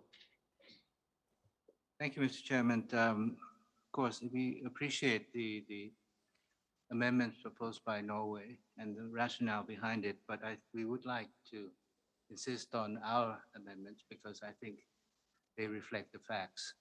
There are no development plan in the core area. And also that, we all recognize that tourism is essential part of the development of the preservation of the property, and these projects are intended to ensure sustainable development without compromising the OUV of the property. So for us, we would like to keep the amendment as proposed by Thailand and Kyrgyzstan. Thank you. Spain, please. You have the floor. Buenos días, presidente. Por parte de España quisiéramos apoyar la propuesta de Noruega. Muchas gracias. Thank you. Ethiopia, please. You have the floor. Thank you, Chair. We support the maintaining the proposal by Thailand, Kyrgyzstan, in that, as was expressed, we feel that development is almost a sine qua non condition for preservation. So we would like that language, is that kind of spirit and mindset that's needed going forward. So that's the maintaining of the amendment. Thank you for your comment. Australia, please, you have the floor. Thank you, Chair. In relation to the comment that we made earlier, in paragraph 3, I think we need to clarify again the language of the second sentence, the concept of the core of the property area. It needs to, if we're going to retain that, it needs to have the core of the property removed and just replaced with the property. If I understand it correctly, zone 1 equals the inscribed site, and it's not a core, it's actually the property itself. Thank you. Thank you for your comment. Guatemala, please, you have the floor. Muchas gracias, presidente. Solamente para intervenir en apoyar la enmienda de Noruega, porque consideramos que el proteger la zona de amortiguamiento es esencial y no negociable para el valor universal de la propiedad. Gracias. Thank you for your comment. Ecomos, please. Thank you, Chair. In the interests of ensuring that the committee has a correct understanding, and in relation to the first phrase of amended paragraph 3, both ICOMOS advice and in fact the intervention made by the state party have confirmed that the development, which is called the improvement of concourse area, which was shown on the initial introductory slide, is within both the inscribed property and the buffer zone. So it would be a mistake for the committee to note that there is no development plan in the Borobudur temple compounds, because, Chair, that would be factually incorrect. Thank you, Chair. Thank you. I'd like to request Ms. Rapporteur to read paragraph 3, read out paragraph 3. Thank you, Mr. Chair. So new paragraph 3, now we have two options, two versions of new paragraph 3. Version 1 is as proposed by Thailand, Kyrgyzstan, and supported by Ethiopia, taking note that there is no development plan in the Borobudur temple compounds, and acknowledging that development projects outside the Australia clarified in here, outside the property area and its buffer zone are needed to prevent adverse impact on the OUV of the property. And we have the version proposed by Norway, Australia, Spain, and Guatemala, acknowledging that development projects outside the inscribed property and its buffer zone may support local communities and conservation activities, and considers that in order to do so, the projects should be sustainable and consistent with the OUV of the property. Thank you. Ethiopia, please, you have the floor. Thank you very much, Chair. And again, sorry for taking us back, but I think we have a bit of difference in terms of the facts, because the experts is telling us that that statement is factually wrong. So I would request, if you allow me to request the state party tell us if indeed there is no development plan inside of the temple compound. Thank you very much. Thank you. Australia, please, you have the floor. Thank you again, Chair. Given the clarification that we've just had from ICOMOS, Australia would also support Norway and Spain in deleting the first part of the paragraph 3. Thank you.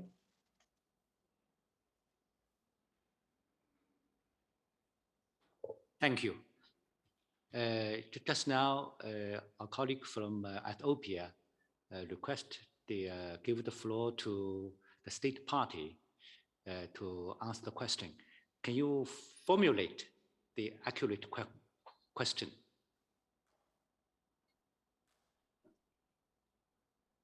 Ethiopia. Well, the question is very simple, Chair. Is there any development plan in the temple compounds? Thank you. Okay. Indonesia, please. You have the floor to give a brief answering. Thank you, Mr. Chair. There are no new development plan ongoing in the core and buffer zone. The one that is existing is only we try to replace the old materials within the concourse area. Thank you, Mr. Chair. Thank you. Any comments? Norway, please. Thank you, Mr. Chair. And this is, of course, a very important discussion. I would just like to say that we are in a situation where we have to choose between believing in the advisory bodies or in the state parties. And I have to admit that I have studied the maps and everything, and the maps and the information that I received and looked through, it shows me that there are activities within the World Heritage Property, and that's the fact that I have to base my suggestion on. Thank you. ICOMOS, please. Thank you, Chair. Again, I'm just making this intervention in an effort to help the committee make a decision that is factually correct. The Honourable Delegate from the State Party of Indonesia was very careful to refer to no new projects. There is an existing project. It is called the improvement of the concourse area. It is clearly shown on the maps that have been on the screen. It was shown in the images before the committee, and it is within the inscribed property and the buffer zone. And I would contend with the greatest of respect that it is appropriate for the credibility of the committee that the first words in paragraph 3 of the decision should accurately reflect the situation. Thank you, Chair. Thank you for your comment. Any other comment?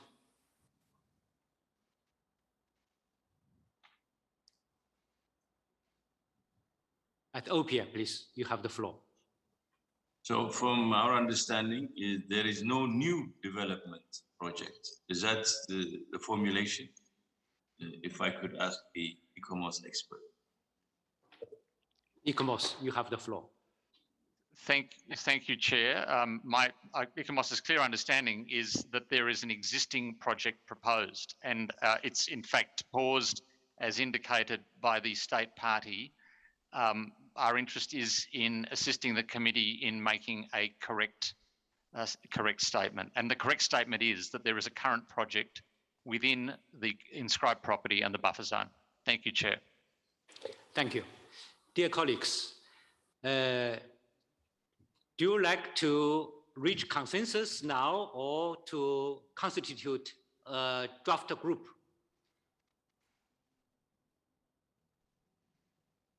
Thailand, do you have any comment?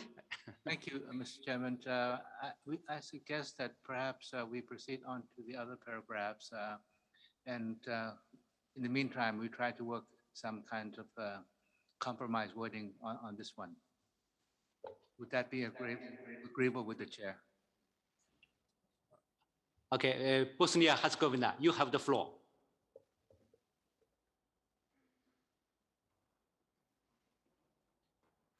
Bosnia-Herzegovina, yeah. juste une petite remarque concernant des situations comme celle-là. Il nous faut davantage de coopération entre les experts de l'ICOMOS et les experts locaux, les experts du pays, afin qu'il arrive à une compréhension mutuelle de la situation pour nous exposer l'état des choses devant les comités. Pas que le comité décide ou insiste sur des choses qui devraient être connues davantage. Je vous remercie.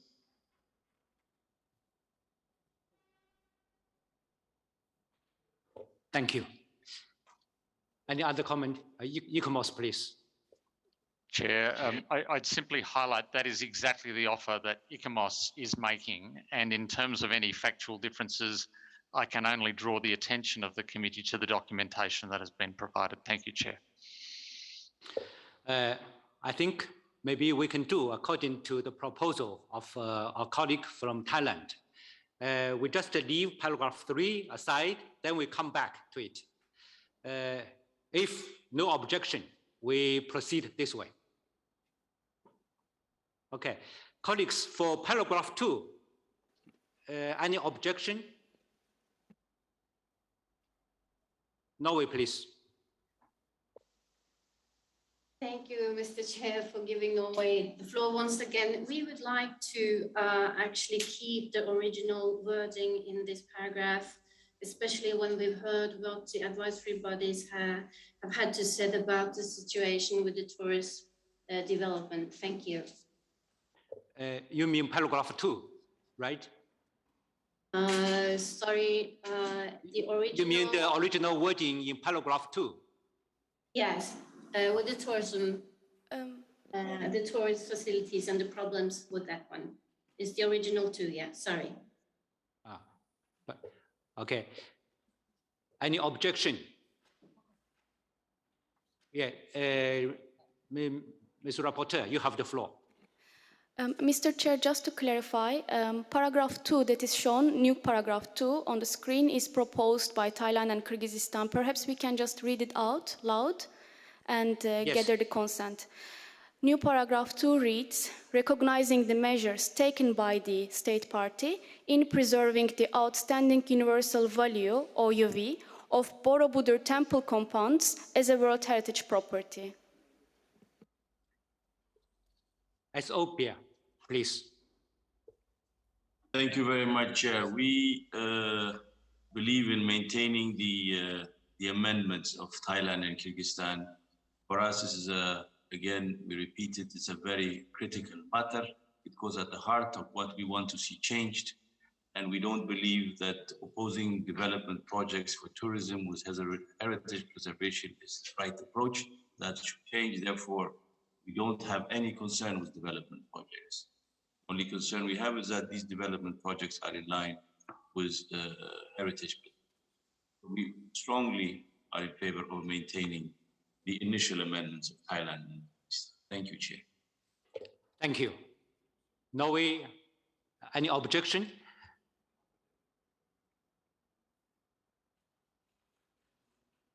Thank you. Thailand, please. Norway, please. Yeah. No, just my misunderstanding, because I was talking about the other paragraph, the old 2 before, so it's. So no problem. Yeah. Okay. No problem. Paragraph 2. No problem. Approve. Thailand, please. You have the floor. I think the paragraph that we are discussing now is paragraph 4. Paragraph 2. Paragraph 2. Paragraph 2 about where we have proposed to delete the reference to projects concerning tourism facilities. Am I correct? No. Rapporteur, Ms. Rapporteur, you read it. Apologies for the confusion, but right now we are looking at new paragraph 2 as proposed, just so that we can continue, in case there are no interventions, we can continue with paragraph 4. Yeah. Let us just First, adopt. Paragraph 2. So from Thailand, no, any objection to the new paragraph 2? This is your proposal. Yes, we'd like to keep it as we had proposed. Okay. amended. So for paragraph 2, no objection. Approved. So now we go to paragraph 4.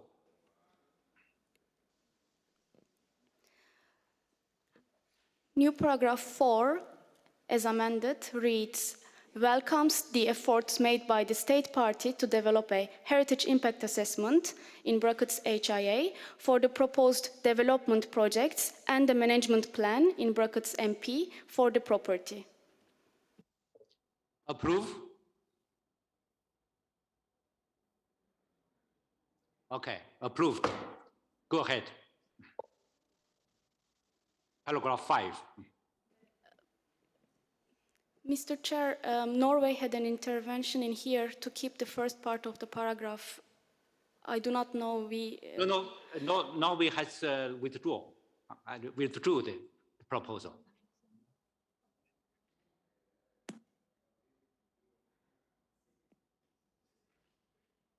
No? Now paragraph, Norway, please, you have the floor. Thank you, Mr. Chair. Please excuse me for the confusion. I actually took the floor the last time to ask the committee to keep the original wording that will be in the original draft decision.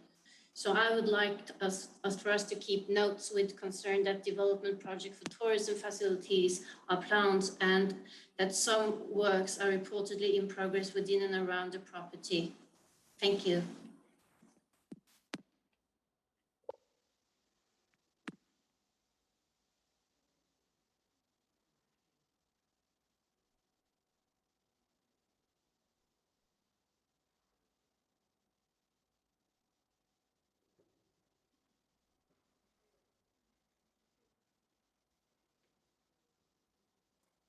I think I invite Ms. Rapporteur to clarify.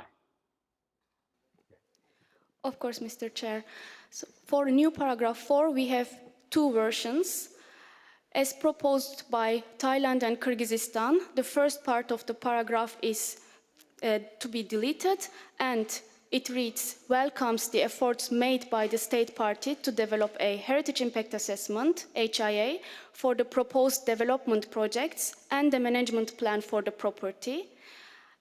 And we have the proposal by Norway to keep the first part of the paragraph and to read, notes with concern that development projects for tourism facilities are planned and that some works are reportedly in progress within and around the property, but welcomes the efforts made by the state party to develop a heritage impact assessment, HIA, for the proposed development projects and the management plan, MP, for the property. Okay, it's clear. Now, Thailand, please, you have the floor. Thank you, Mr. Chairman. I think, we're talking about engagement and not prejudging things. And I think here, I think the delegate of Indonesia has said that, the development projects outside the core area will be postponed. But for me, I think the important point is in this paragraph is that we welcome the efforts made to develop a heritage impact assessment for the proposed project and the management plan. And this is all about engagement, constructive engagement. And so we'd like to keep the amendments that we have proposed. Thank you, Mr. Chairman. Thank you for your comment. Kyrgyzstan, please, you have the floor. Thank you, Mr. Chair. Just simply repeat that it was already said by the representative of Indonesia that within the territory of the property, all development projects has been postponed pending the recommendation from ICOMOS. Thank you. Thank you. Okay, thank you. Thank you for your comment. Uganda, please, you have the floor.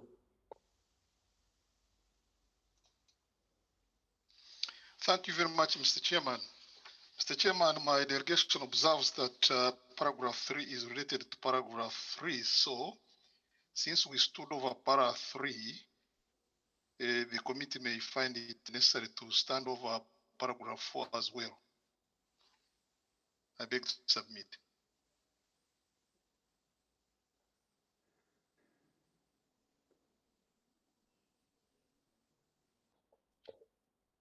Yeah, Uganda, please. No sound. No, he was finished. He finished. Finished. Now, Oman, please. You have the floor. Thank you, Mr. Chair. I would like to support the amendment because it gives also close the same meaning, which is also that is the member states are going to propose or to submit to the committee or the World Heritage Center their proposal and projects. And therefore, I think we need to support the amendment provided by Thailand. Thank you. Thank you.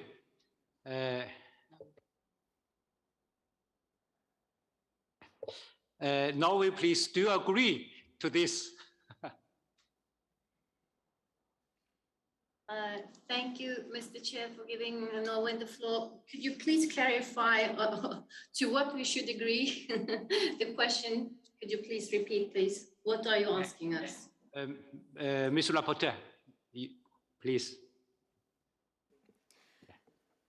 To clarify the intervention of distinguished delegate of Uganda, we haven't adopted the paragraph 3 yet. We just skipped to paragraph 4. And now to clarify, we still have 2 options. The first option is to strike through the first half of the paragraph, supported by a number of committee members, and Norway to clarify if they would prefer the first part to be kept as original or not. The other members, they have the same view.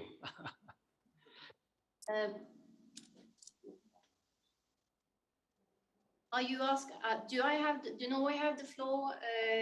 Yes, you have the floor. Yeah. Thank you. I wanted to know whether you agree to the other members' proposal. Well, Yes. We still have to be a bit hesitant on that one because we actually heard what the advisory bodies told us. And we think that phrase that we have proposed to keep actually is important with regards to the concerns described by the advisory bodies. Thank you. Maybe we retain Guatemala, please. You have the Gracias, floor. presidente. Como hemos escuchado por los órganos asesores, hay evidencia de que hay trabajos en la zona de planificación y en la zona de amortiguamiento. Y por lo tanto, de la misma manera, también valoramos muchísimo lo que el Estado parte está intentando hacer y está haciendo para mantener el valor universal del sitio, como lo hemos dicho anteriormente. Entonces, consideramos que vale la pena dejar la primera parte del párrafo siendo realidad y además valorando el trabajo que el Estado parte está haciendo para hacer el Heritage Impact Assessment y proyectos de desarrollo y planificación. Muchísimas gracias. Thank you. Australia, please. You have the floor.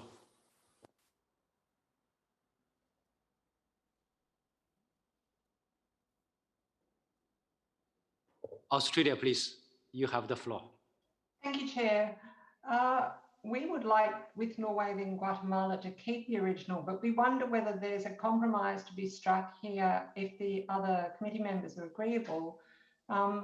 If we take out with concern from there, simply that we note, given the information that's been provided by ICOMOS, the information we've received, we do know that there are development projects for tourism facilities are planned and that some works have reportedly begun. So if we remove with concern, would that be acceptable to Thailand, Kyrgyzstan, Oman and the other committee members?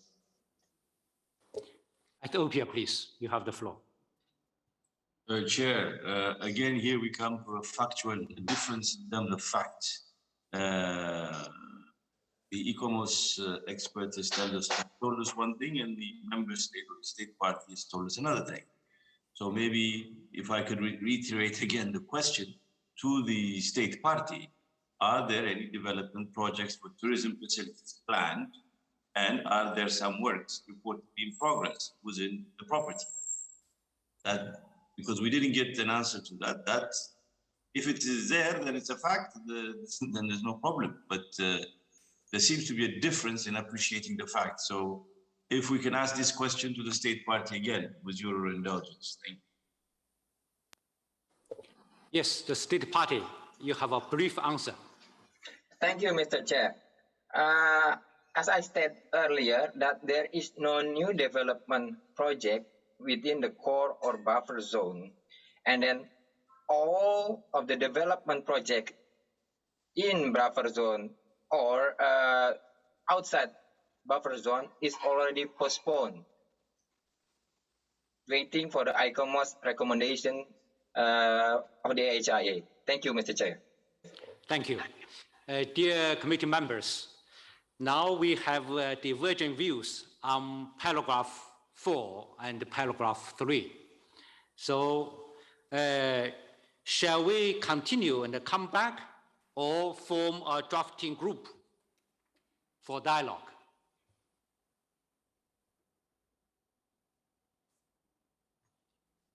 Ethiopia, please. Chair, given the substantive differences that we see, we would suggest that the drafting group would be the wisest way to move forward. Thank you very much. Thailand, please.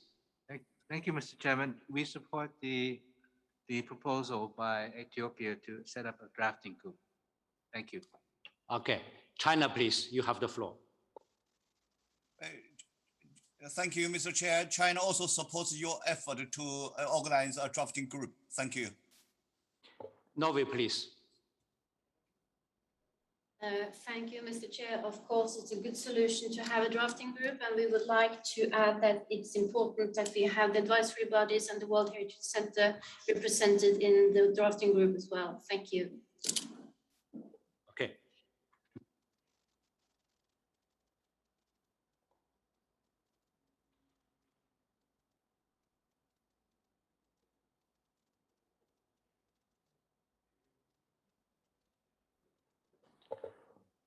Now, I suggested that Thailand, Kyrgyzstan, Oman, Norway, Guatemala, Australia form the group.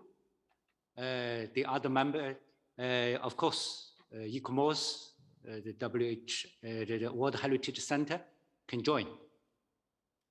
And is that okay for you?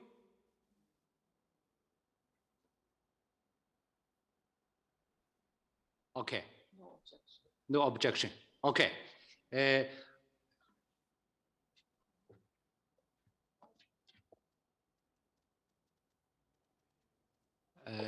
I think Thailand and Norway can be the co-coordinators. It's okay, Thailand and Norway. Yes, Mr. Chair. Okay, okay. So now let's go ahead. Paragraph 5.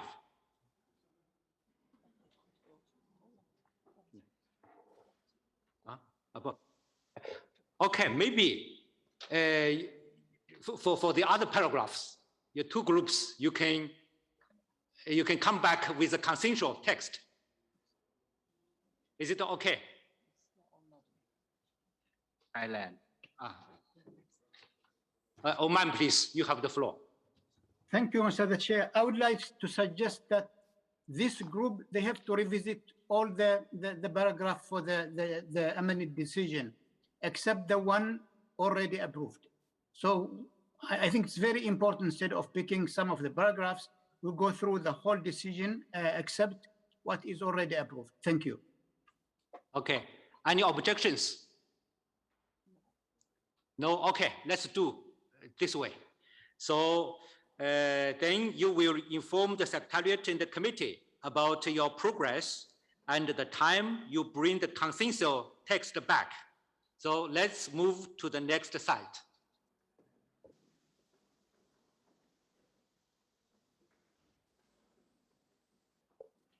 Dear colleagues, before giving the floor to Ms. Rosler to read the list of the cultural properties inscribed on the World Heritage List located in the Asia-Pacific region, and for which the reports are proposed for adoption without discussion, I'd like to indicate that the draft decision 44-7B.30, sites of Japan's Meiji Industrial Revolution, iron and steel, shipping building, and coal mining, is ready for adoption. Furthermore, I'd like also to inform that no statements or declarations are expected to be made after the adoption of this draft decision. Thank you. Dr. Rosler, you have the floor. Thank you very much, Mr. Chair. So we have the list of properties for adoption without discussion. This is number 19, ancient building complex in Wudang Mountains, China. 20, historic ensemble of the Potala Palace, Lhasa in China. 21, Xuejun, Huashan, rock art cultural landscape in China. 22, Silk Roads, the roots network of Chang'an, Tian Shan corridor, China, Kazakhstan, Kyrgyzstan. 23, archaeological site of Nalanda, Mahabhara at Nalanda, Bihar in India. 24, hill forts of Rajasthan in India. 25, historic city of Ahmedabad in India. 26, mountain railways of India in India. 27, Susa in Iran, Islamic Republic of. 28, the Persian Khanate in Iran, Islamic Republic of. 29, Guzuku sites and related properties of the Kingdom of Ryukyu in Japan. 30, sites of Japan's Meiji Industrial Revolution, iron and steel, shipbuilding and coal mining in Japan. 32, town of Luang Prabang, Lao People's Democratic Republic. 35, historical monuments at Makli, Tata in Pakistan. 36, rice terraces of the Philippine Cordilleras in the Philippines. 37, Old Town of Gal and its fortifications, Sri Lanka. 38, Historic Center of Bukhara in Uzbekistan. Ichinkala in Uzbekistan. 40, Samarkand Crossroads of Cultures in Uzbekistan. 139, Angkor in Cambodia. 140, Temple Zone of Sambor Prey Cook, archaeological site of ancient Ishanapura in Cambodia. 141, Historic Center of Macau in China. 143, cultural landscape of Bali province, the Subak system as a manifestation of the Trihita Karana philosophy in Indonesia. 144, Maiden Eman, Esfahan, Iran, Islamic Republic of. 145, Sassanid archaeological landscape of Fars region, Iran, Islamic Republic of. 146, Wat Phu and associated ancient settlements within the Champasak cultural landscape, Lao People's Democratic Republic. 147, Great Burkhan, Khaldun Mountain and its surrounding sacred landscape in Mongolia. 148, Lumbini, the birthplace of Lord Buddha in Nepal. 149, Baroque churches of the Philippines. 150, Rangiri Dambulat cave temple in Sri Lanka. Thank you very much, Mr. Chair. Thank you very much. If there's no objection from the committee on this state of conservation report, I declare the decisions read out adopted.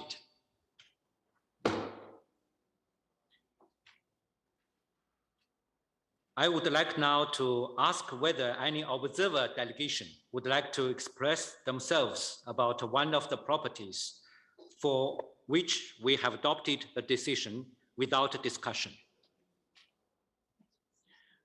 Uzbekistan, you have the floor.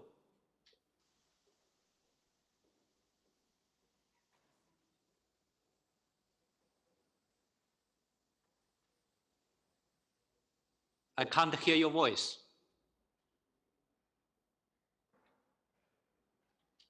Microphone. Can you hear me, Mr. Chairman? Yes, yes. Go ahead. Thank you very much, Mr. Chairman, for giving me the floor again. The committee has just reviewed state of conservation reports and adopted important decisions on 3 World Heritage sites from Uzbekistan, which are Samarkand Crossroad of Cultures, Historic Center of Bukhara, and Ichankala. Although we found that there were some inaccuracies in the draft decisions when they were first dispatched, we decided not to argue on them in order to follow the recommendations of the preparatory meeting, which took place in June. We fully understand that this is an extended session and it is extremely busy compared to previous sessions. This is why I made clear of our position to all committee members and experts before the start of the 44th session. Our position is that we will continue the close cooperation with the World Heritage Center and advisory bodies, which we have started in the last years. We're optimistic of the future work of the International Advisory Board on World Heritage Properties in Uzbekistan, which we are creating this year. It will oversee the management of all World Heritage sites in my country. We are intensifying our cooperation with the advisory bodies. Just over a month ago, the Deputy Prime Minister and the Chairman of the National Commission of Uzbekistan for UNESCO visited the Rrm headquarters in Rome, and we signed an important memorandum of understanding, which includes many important measures, including capacity building activities, which the committee is recommending us to execute. We also commend the work that the ICOMOS is doing, and we remain committed to all our obligations under the 1972 Convention, and we thank the World Heritage Center and this committee for the support in safeguarding our cultural heritage. Thank you, Mr. Chairman. Thank you for your comment. Mongolia, please. You have 2 minutes intervention. Thank you, Mr. Chair, distinguished members and of the committee and the state parties.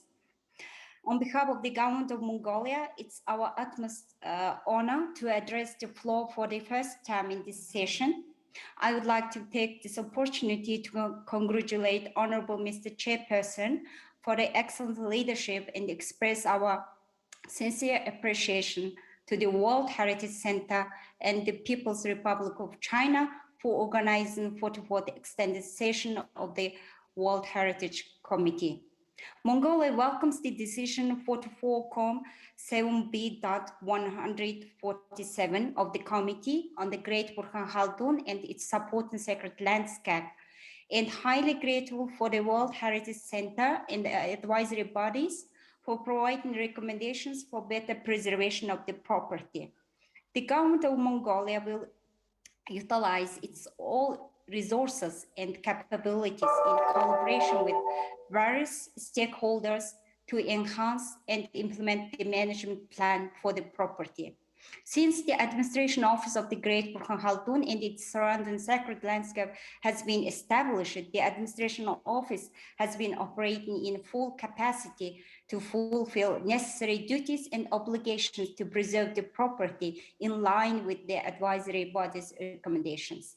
Specifically, tourism development and visitor control policy and plans are on our great concern and will be developed in line with our national tourism development policy. Mongolia also ensures that the management plan will be also associated with the sustainable development goals. Once again, we express our sincere gratitude to the World Heritage Center and the advisory bodies for their hard work and their collaboration. Thank you very much, Mr. Chairperson. Thank you for your kind words and thank you for your comment. Now, Philippines, you have the floor. Thank you, Mr. Chair. First and foremost, the Philippines wishes to congratulate China for the work in hosting this committee meeting.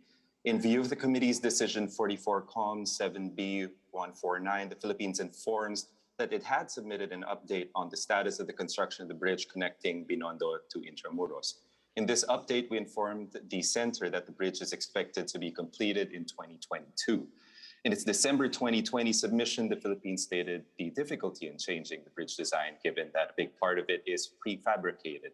Furthermore, changing the location and the no project option are not viable, as this is part of the Metro Manila Traffic Management Master Plan. While the bridge height and ramps on the Intramuros side visually affect this quadrant of the buffer zone, its distance from San Agustin Church, at more than half a kilometer away, isolates its direct impacts on the property's OUV. As the bridge is an integral part of the Philippine National Infrastructure Program, it was important to restart the project in order to supplement jobs creation given the rising unemployment caused by the present pandemic. Our lines of communication, as always, to the center and its advisory bodies have been open, and we would like to initiate discussions on the proposed mitigating measures contained in the ICOMOS technical review of submitted documents and those that would further be suggested. In this regard, and to reinforce our commitment to the standards set forth in the operational guidelines, we would like to convey to the committee that some proposed measures, particularly the pedestrianization of streets and vehicular traffic controls around San Agustin Church to mitigate other possible threats to its OUV, are already being put in place. Thank you very much, Mr. Chair. Thank you. Thank you for your comment. Sri Lanka, please, you have the floor. Thank you very much for giving me the opportunity. Sri Lanka would like to thank the chair and congratulate the chair and thank the World Heritage Committee and its advisory bodies. And I would like, on behalf of the Sri Lankan government, I would like to ensure that we would continue to cooperate with the World Heritage Committee and collaborate with the advisory bodies to improve the conditions of the two World Heritage sites of the state of conservation reports I just mentioned. Thank you very much for all the support given to our country and our World Heritage sites for so long. And we would like to look forward to collaborate with you and working in very close cooperation with the advisory bodies. Thank you very much, Mr. Chairman. Thank you for your comment. Now let's proceed then. With this, we're now moving back to the Africa region.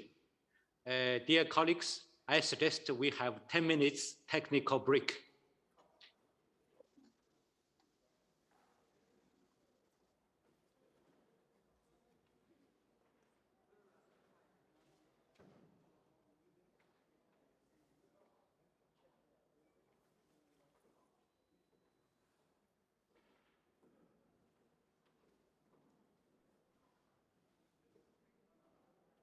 Huh?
Thanks for the warning.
dear committee members, for the next property to be discussed, I'd like to give the floor to the delegation of Uganda, which requested the State of Conservation Report on the Rock Hill churches, Lalibela, Ethiopia, to be opened for discussion, to present to the committee the reason why it made such a request.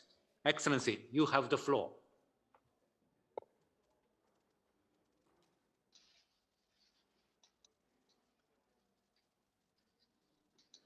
Uganda, please, you have the floor.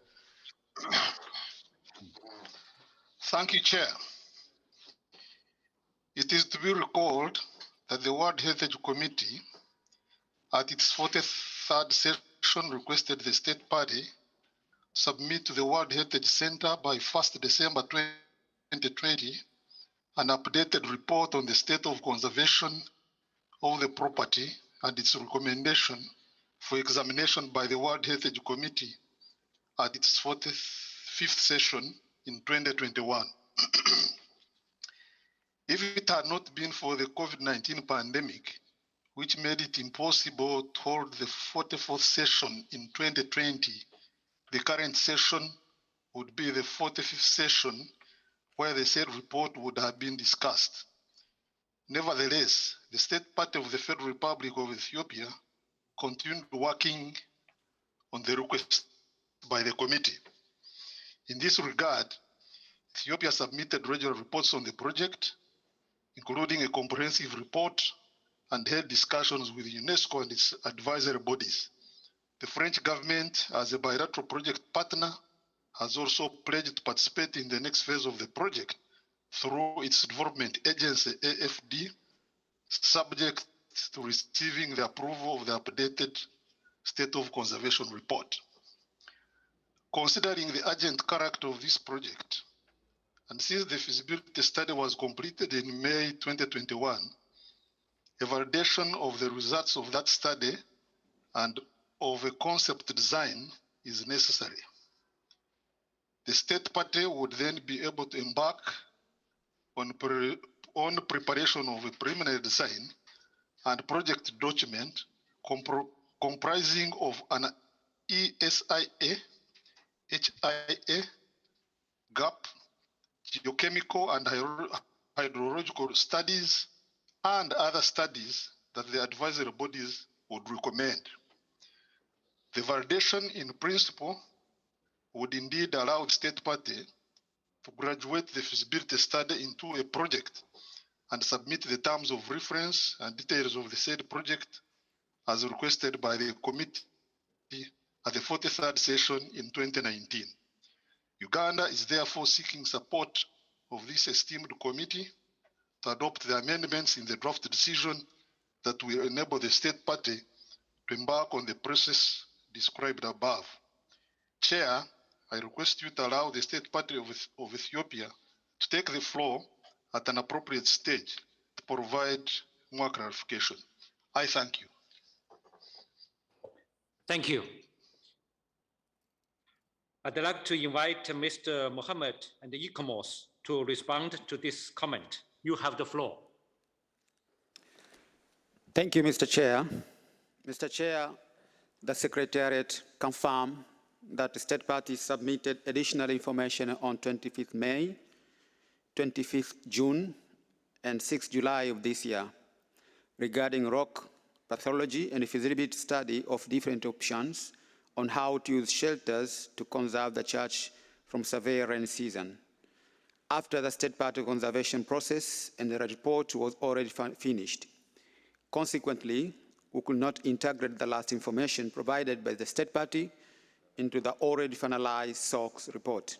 However, on 3rd of June, 7th July, and 9th July, the Secretariat organized meetings between advisory body and the State Party to continue the dialogue on how to address the issue of shelter as raised in the SOC report in order to facilitate the process of the project while integrating issue of risk which arise due to the lack of sufficient data regarding the influence of shelters on microclimate of Lalibela churches.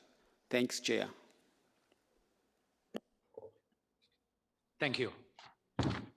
Ecomos, please, you have the floor. Thank you, Chair.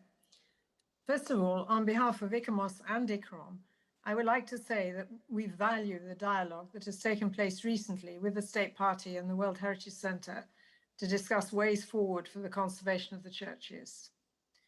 The position we are now in is that a decision needs to be made as the current shelters no longer satisfy revised engineering requirements. In considering options for a way forward, one of the limiting factors is the comparative lack of longer-term data. Unfortunately, over the last 20 years, the churches have not been regularly monitored under their current shelters. In the last 2 years, as part of the Sustainable Lalibela project, monitoring has commenced. And in March this year, the State Party has provided us with the results of this analysis, which is to be welcomed, but it does, however, only provide a snapshot of the situation. What is now being suggested by the State Party is that the current documentation is adequate to allow decisions to be made and to justify the introduction of new shelters to cover all churches. The advisory bodies cannot agree that the presented data alone provides reassurance that there will be no new threats brought about by the shelters, such as the possible drying of the stone of the churches, adverse microenvironments under the shelters, and unforeseen changes to water management and drainage. We fully understand that the State Party wishes to react positively to the offer of finance for the provision of shelters. Furthermore, the local community has long been pressing for something to be done about the existing shelters that are highly disruptive in terms of their visual impact and oral impact also. New shelters could reduce the sound problems, but the visual impacts will of course remain. The advisory bodies appreciate the need for something to be done, but consider that to act now in favour of shelters as a permanent solution on the basis of limited data and understanding of the behaviour of the rock churches and without a fuller analysis of other options besides shelters could bring or would bring risks. The State Party has requested the World Heritage Centre and the advisory bodies to approve in principle the construction of shelters in advance of detailed discussions on what form these would take and in advance of any impact assessments being undertaken. In the view of the advisory body... Please respect the time. I apologise, Mr. Chair, I've almost finished. In a view of the advisory bodies, such approval can only be given with caveats, which are, if new shelters are to be proposed at this stage, we consider that they should be seen as temporary, preferably using local materials that could be maintained by the local community. And secondly, they should be used as a vehicle for a major detailed and long-term monitoring programme for the churches and their surroundings as a basis for a conservation strategy.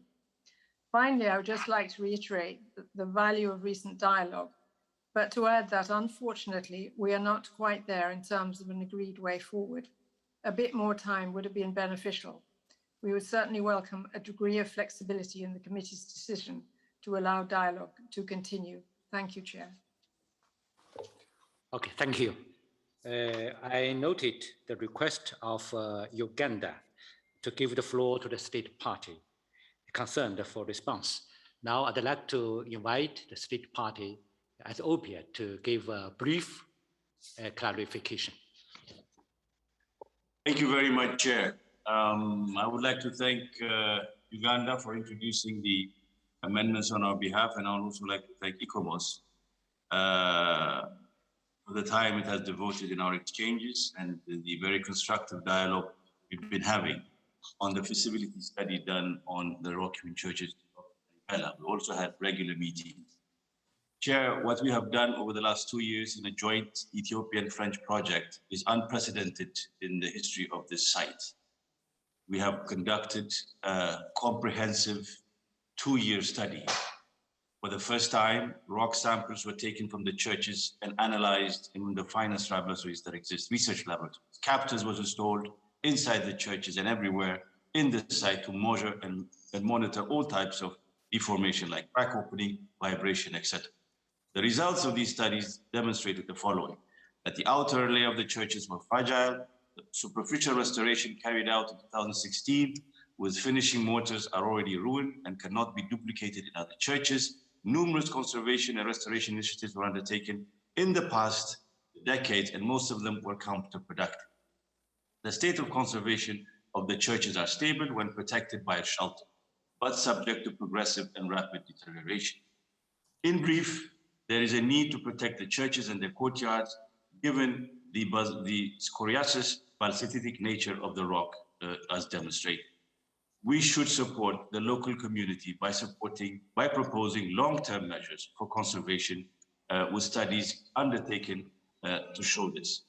3 design shelters were proposed with a restoration strategy, and a steering committee has opted for the light structural design of the canopy based on the recommendation of the local community and the scientific committee. And for this reason, it is a light shelter covering the whole and reversible. It can be removed anytime. Anchorage will not be used inside the churches and their courtyards, since a whole group of churches will be covered at a single step, and the anchors will be outside the near vicinity of the churches. Its shape fits to the hilly environment and allows continuity. We are therefore requesting an agreement in principle, Chair. Chair, I'm being interrupted. Indonesia, you should mute your microphone. Yeah. Okay, so, Obia, please. Lastly, it's a sustainable solution that makes use of such as it.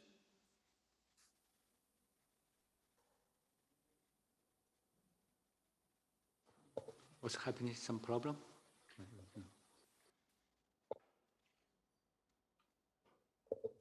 It's his voice. I can't hear your voice. At Obie, can't hear your voice.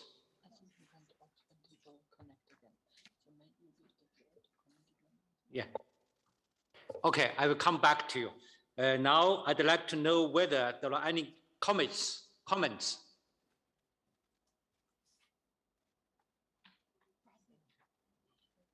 Brazil, please, you have the floor.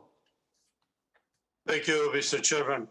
Mr. Chairman, we can see from the ICOMOS report that there have been important and very positive development on the part of state party towards improving the state of conservation of the property, which is well reflected in the draft decision.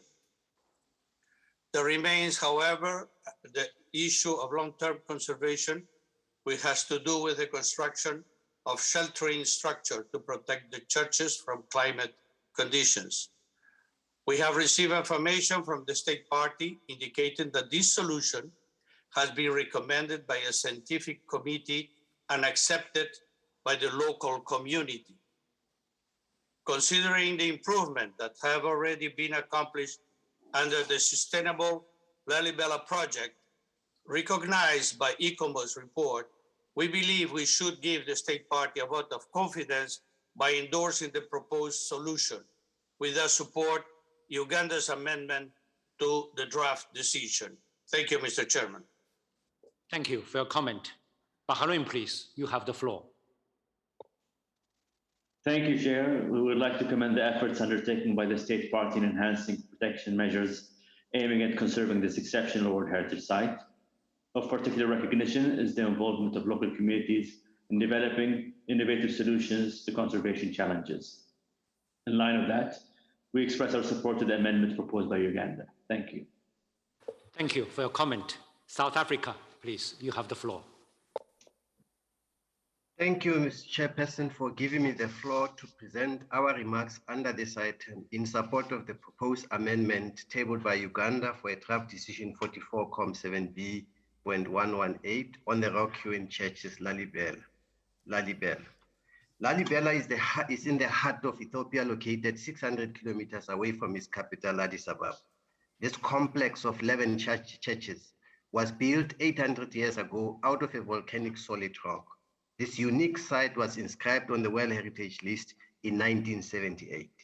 Lalibela continues to be a major site of pilgrimage and worship for many people, both from Ethiopia and abroad. We thank the state party, Ethiopia, for its efforts in conserving this site, which due to its unique attributes is complex to maintain. Similarly, We welcome the assistance by international partners and the World Heritage Center for their support over the years to develop sustainable preservation solutions for the site. We commend Ethiopia for the restoration works completed at 2 of the 11 churches, Beta Gabriel Raphael and Beta Golgotha Mikai. We welcome the current partnership between Ethiopia and France, which seeks to build capacity in such crucial fields as conservation, restoration, and in research in archaeology. More importantly, the feasibility study conducted in the context of this partnership has made an assessment of the condition of the site and offered valuable suggestions on the work to be completed. For example, the study has recommended, amongst others, the complete external protection of the churches by constructing a perimeter shelter, as the current shelters are no longer comply with prescribed engineering standards and norms. It is crucial that the feasibility study be translated into a project as decided during the 43rd session that was held in Baku in 2019. We particularly welcome the involvement and participation of the local communities in developing a long-term conservation plan for the site and addressing the persistent challenges. As correctly stated, this site is a living heritage for Ethiopia and the local communities. I thank you. Thank you for your comment. Dear committee members, to save time, can we go directly to discuss the draft decision? Okay, now Ms. Rapporteur, you have the floor. The amendment on the draft decision. Thank you, Mr. Chair. We received an amendment from the distinguished delegation of Uganda. You can see it on the screen. There are no modifications proposed for the paragraphs 1 and 2.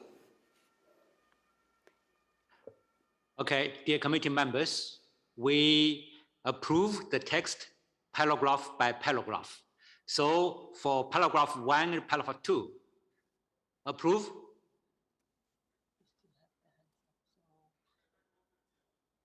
No objection.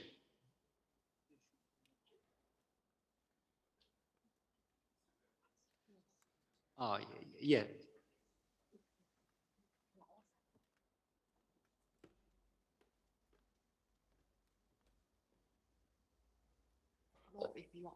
I think, dear committee members, please cancel their request for the floor. Then you can push again. Yeah, please cancel. Yeah, right. Please cancel. Yeah, right. Yes, okay. So now for paragraph 1 and paragraph 2, no revision. So approve. Okay, approved. Go ahead.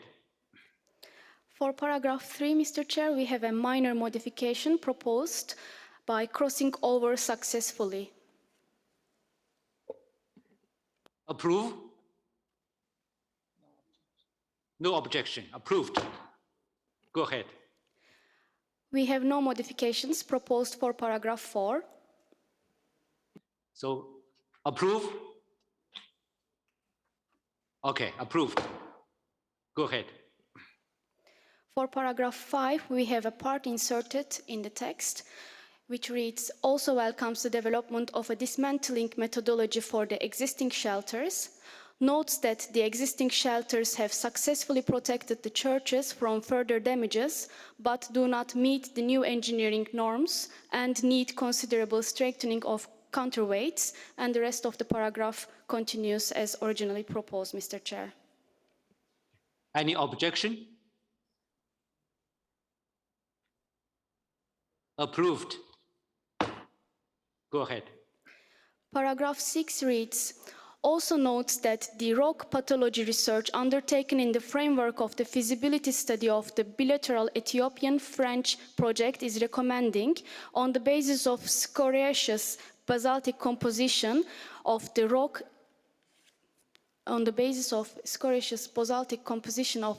into which the churches are carved and its susceptibility to water penetration, the complete external protection of all churches and their immediate surroundings by permanent shelter constructions, and that such shelters would either need to be bound to the ground by massive counterweights or anchored into the rock. Approve? Okay, approved. Continue. Paragraph 7 reads, further notes that 3 anchor-based options for the design of shelters were explored, and that based on the recommendations of the scientific committee and the local community to implement the canopy option, which would allow to cover all 3 groups of churches and ensure a long-term conservation and preservation of the site while restoring the damaged parts, the steering committee has adopted the canopy option and requested UNESCO and the advisory bodies to support, in principle, the use of rock anchors for new shelters. Australia, please. You have the floor. Thank you, Chair. It's just a point of clarification. In the 3rd line of that paragraph where it mentions a scientific committee, we didn't see any reference to a scientific committee in the report. And we wondered whether that was in fact the steering committee, which is mentioned a little further down in the paragraph. So perhaps either Uganda or the state party could clarify that for us. Thank you. Okay. Uganda, please. You have the floor. Thank you, Mr. Chair. Mr. Chair, the alteration, the amendment that is reflected in this paragraph is an enrichment which gives a true perspective where we've come from in terms of the attempted conservation methods.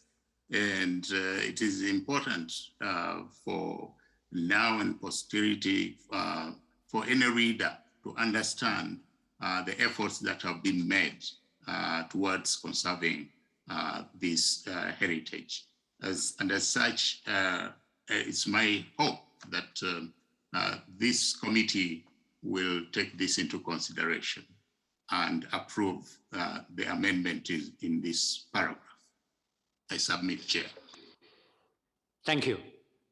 At OPIA, you can have the floor for some clarification. No, just to clarify, this is a committee, the joint committee composed of Ethiopian and French experts, which are basically undertake the studies. So it's a scientific committee. Okay, thank you. Whatever you want.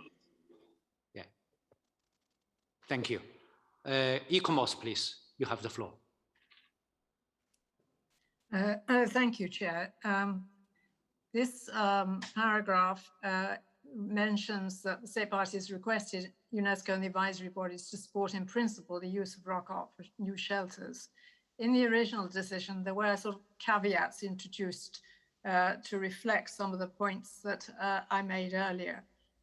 We just, on the basis of, on the ICOMOS and ICCROM, would just like to reiterate that we both welcome the dialogue that we are having with the state party, although we haven't quite reached agreement on the way forward, as mentioned earlier.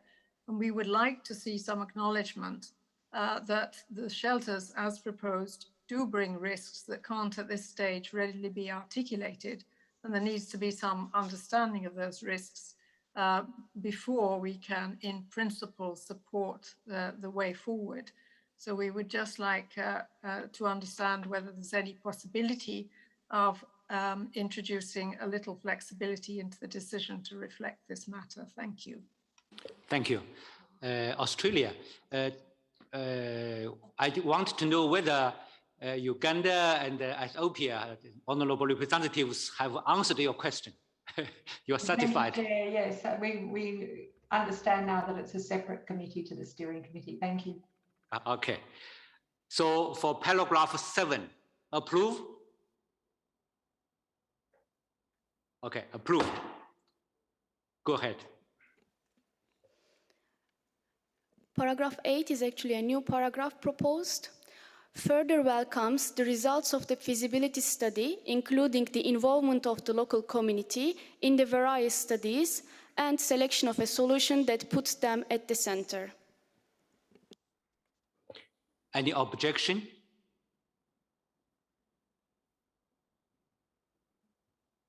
No objection. Approved. Go ahead.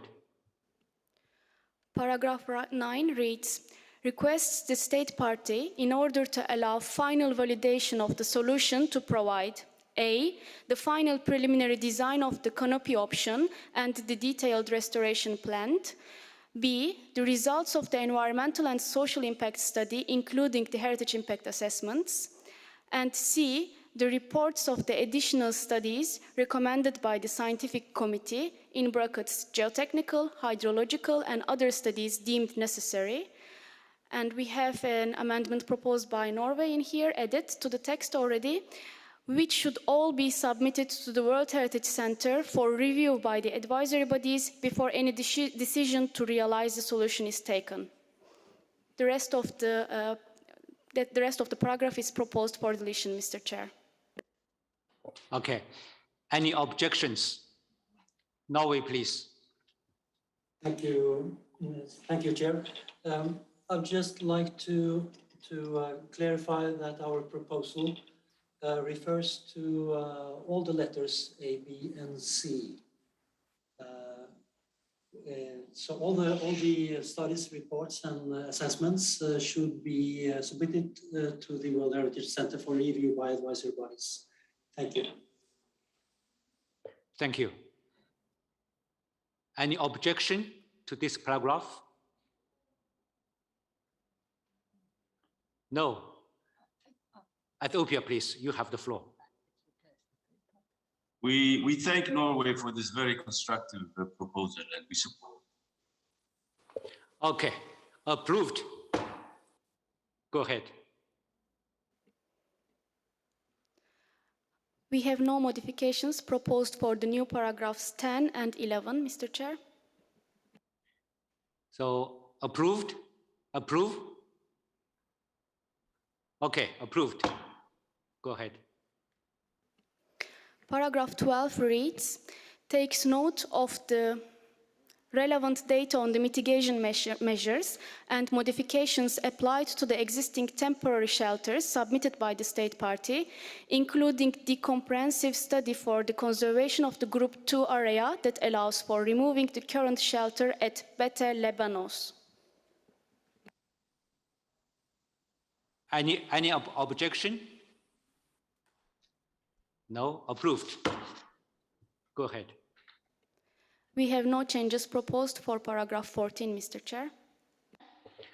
Approve? Okay, approved. Go ahead. Norway, please. Thank you, Norway, Chair. please. Thank you, Chair. Concerning paragraph 13, we would just like to have a clarification about the minor boundary modification. The decision 43.7b.105 requested such modifications. So could maybe the World Heritage Center could clarify if this has been fulfilled? Thank you. Yes, the Heritage Center, you have the floor. Yeah, Muhammad Jun, you have the floor. Thank you, Chair. We understand that part of this Lalibela project, there's going to be extensive work to be done regarding minor boundary modification. But ICOMOS may want to give more information on this point. Thank you. Norway, is okay for you? That's fine, thank you. Okay. Let's go on with paragraph 15.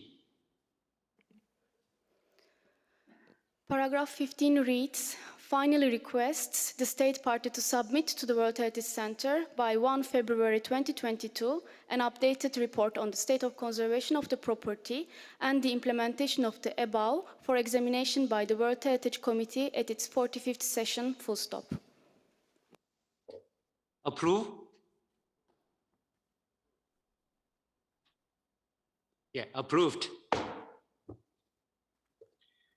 Dear colleagues, now we have went through all the text. If there are no other comments, I now declare the draft decision 44-7B.118 adopted as amended. I'd like to ask whether any observer delegation would like to express themselves about this property.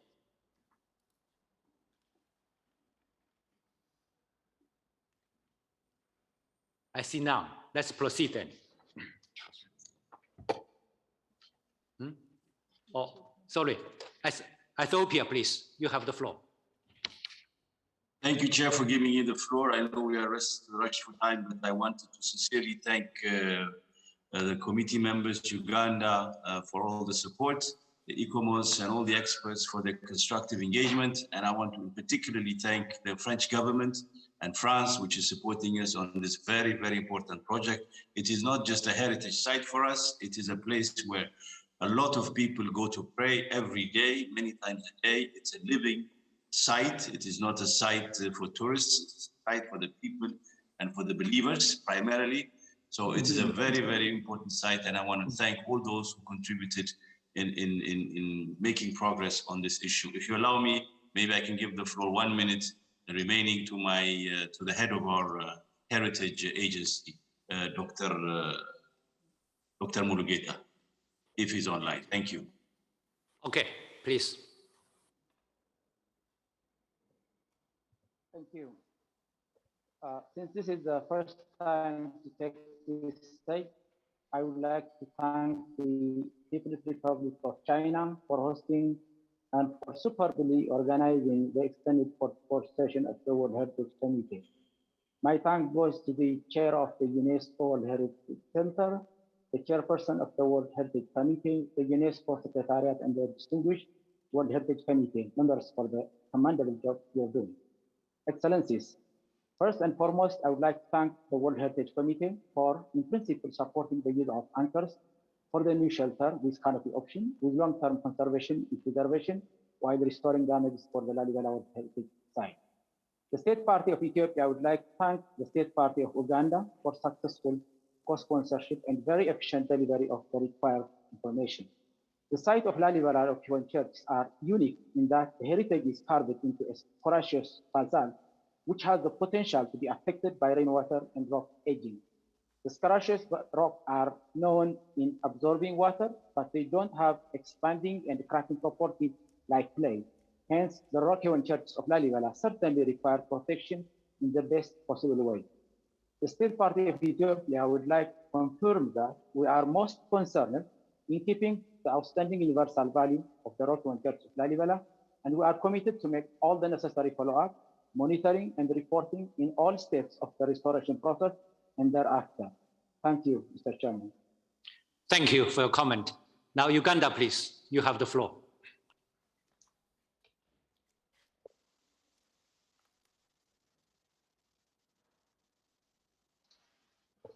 Uganda, please. Thank you very much, Mr. Chairman, for giving me the floor. Uganda would like to express its appreciation to the members of the committee for their unanimous support for the amendments. This should now allow the State Party to move ahead, working with the World Heritage Center and its advisory bodies to find the best solution to conserving the property. I thank you. Thank you for your comment. Dear colleagues, now I invite Dr. Rossler to read the list of the cultural properties inscribed on the World Heritage List located in the Africa region, for which the reports are proposed for adoption without discussion. Dr. Rossler.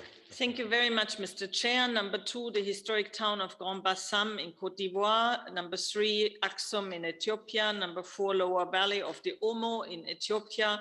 Number 5, forts and castles, Volta, Greater Accra, Central and Western regions in Ghana. 6, Lamu, Old Town in Kenya. 7, Timlish, Ohinga, archaeological site in Kenya. 8, Island of Mozambique in Mozambique. 9, Osun Osogbo, Sacred Grove in Nigeria. 10, Sukor, cultural landscape, Nigeria. 11, ruins of Kilwa, Kisiwani and ruins of Songo Mnara in the United Republic of Tanzania. Number 12, Stone Town of Zanzibar, United Republic of Tanzania. 117, Asmara, a modernist city of Africa in Eritrea.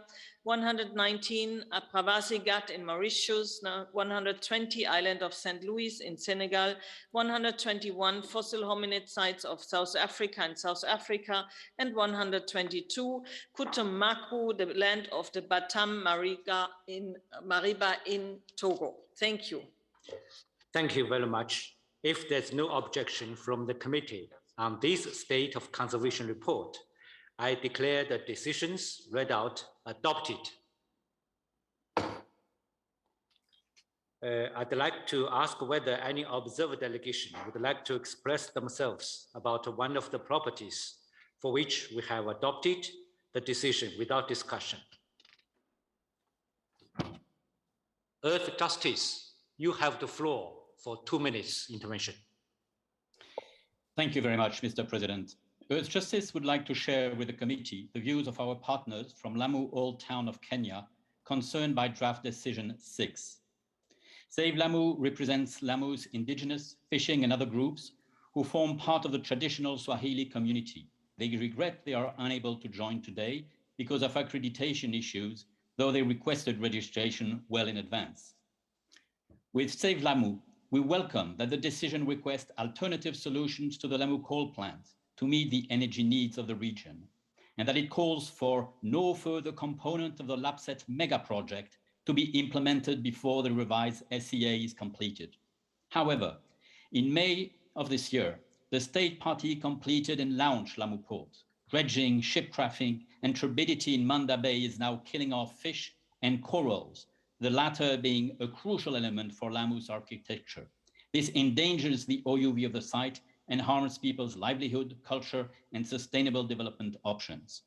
Further, the state party continues to make no progress in the impact assessment requested multiple times by the committee, as well as it continues to ignore the landmark 2018 High Court judgment, which found rampant environmental regulatory violation in Lapset. With Save Lamu, we strongly regret that the decision delays consideration of adding Lamu to the list of the World Heritage in Danger until 2023 and calls upon the committee to follow the 2019 reactive mission recommendation to add Lamu Old Town to the list of World Heritage in Danger and to do so in 2022. I thank you for your attention. Thank you for your comment. Now I see no more request for the floor. Let's proceed then. I now invite Dr. Rossler to read the list of the cultural properties inscribed on the World Heritage List located in the Alab States region, for which the reports are proposed for adoption without discussion. You have the floor. Thank you, Mr. Chair. We have number 13, Historic Cairo in Egypt, 14, Babylon, Iraq, 15, Erbil Citadel in Iraq, 16, Petra in Jordan, 17, Jebel Bakal and the sites of the Napatan region in Sudan, 18, the archaeological site of Carthage in Tunisia, 123, the Kasbah of Algiers in Algeria, 124, Tipasa in Algeria, 125, Kalat al-Bahrain, the ancient harbor and capital of Dilmun in Bahrain, 126, ancient Thebes with its necropolis in Egypt, 127, Memphis and its necropolis, the pyramid fields from Giza to Dashur in Egypt, 128, baptism site, Bethany beyond the Jordan, Al-Maktas in Jordan, 129, Rasas, Castrom, Mefa in Jordan, 130, Byblos in Lebanon, 131, Kadi Kadisha, the Holy Valley and the Forest of the Cedars of God, Bosh As El Rab in Lebanon, 132, Tyr in Lebanon, 133, Qasar of Aid Ben Haddou in Morocco, 134, Rabat, modern capital and historic city, a shared heritage from Morocco, 136, historic Jeddah, the gate to Makkah in Saudi Arabia, 137, Rokat in the Hile region of Saudi Arabia, and 138, Medina of Sousse in Tunisia. Thank you very much, Mr. Chair. Thank you very much. If there's no objection from the committee on this state of conservation report, I declare the decisions read out adopted. I'd like to ask whether any observer delegation would like to express themselves about one of the properties for which we have adopted the decision without a discussion. Tunisia, please, you have the floor. Merci beaucoup, Monsieur le Président. Je ne sais pas si vous m'entendez correctement.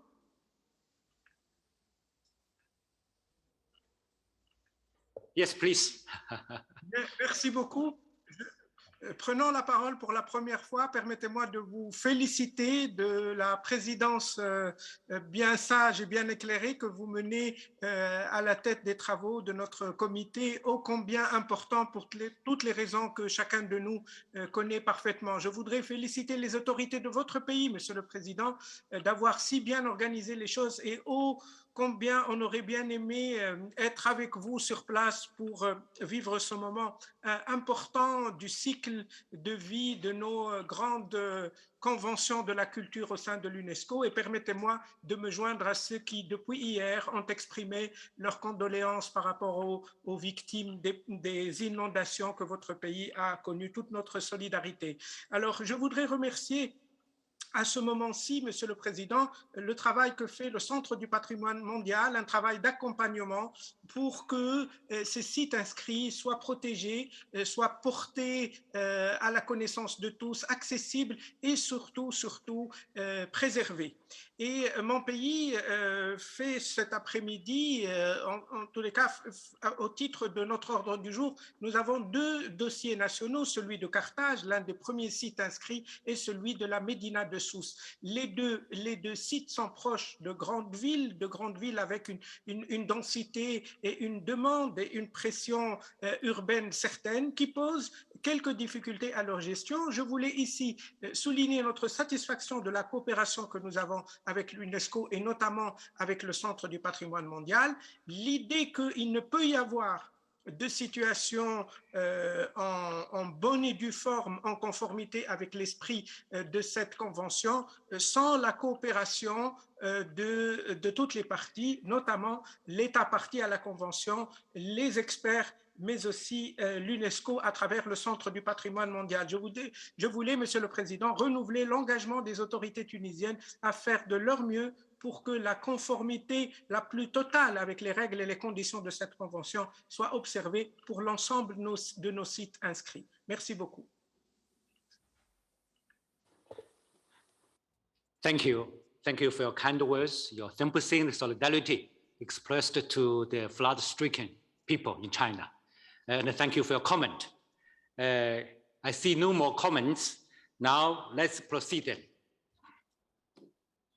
With this, we are now moving to the Europe and the North America region. I now invite Mrs. Jyoti Hasagraha, Deputy Director of the World Heritage Center and ICOMOS, to present the reports on the state of conservation of the cultural properties located in this region and opened for discussion. You have the floor. Thank you very much, Mr. Chairperson.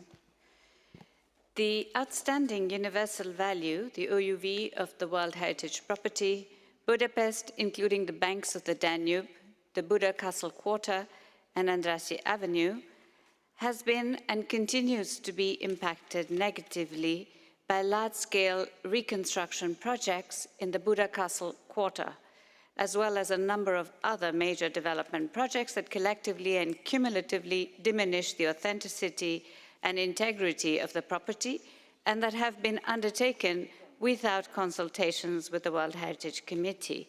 The Buda Castle Quarter is a significant part of the statement of OUV. The committee has repeatedly asked for full details and documentation of the work proposed. Recalling the paragraph 172 of the operational guidelines regarding the state party to inform the World Heritage Committee of any major interventions in and around the property, the requested information has not been provided and work has carried on. Following an advisory mission in 2018 and a joint UNESCO-ICOMOS reactive monitoring mission in 2019, in decision 43.7b.84, the committee requested the state party to halt ongoing and planned works, particularly in the Buddha Castle quarter. Revised management plan requested by the committee since 2015 and again in 2019 has not been completed and is still under development. Meanwhile, major reconstruction works are ongoing all over the property, but most specifically at the Buddha Castle quarter, and resulting in a cumulative negative impact. Adequate legal frameworks and management systems and policies are not in place to prevent threats to the integrity and authenticity and OUV of the property. Although some efforts have been made by the state party, it is not sufficient, which is why, in accordance with paragraph 179 of the operational guidelines, the property merits the inscription in the list of World Heritage in danger. With your permission, Mr. Chairperson, ICOMOS will present its technical comments. Thank you, Mr. Chairperson. Thank you. ICOMOS, please, you have the floor. Thank you, Mr. Chair. The main concerns highlighted in this State of Conservation report relate to the large-scale National Houseman Programme.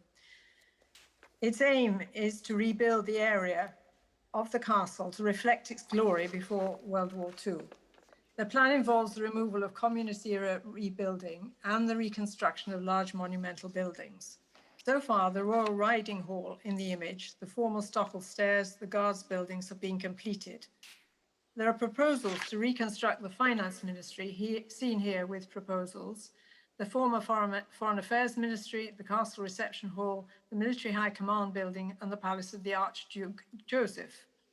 These reconstructions do not recreate the buildings as they once existed, but are rather concrete copies with facades that reflect the original, but with largely open spaces within. If the entire Houseman programme was carried out, in the view of the advisory bodies, the construction of the post-war communist regime will be reversed, an illusion created that does not correspond with historical reality. No detailed documentation beyond plans and photographs has been provided for this major development, and no presentation of the evidence upon which such reconstruction might be based. The State Party argues that its justification for the project lies in its ideological basis, in returning Buddha Castle to its pre-World War II form, in order for it to better reflect the national identity of the pre-communist era. Buddha Castle is certainly of national importance, but it is also a major component of the outstanding universal value of the property. These two values are not necessarily incompatible, but to maintain both, we'll need dialogue, clear documentation, and major modifications to what is now proposed.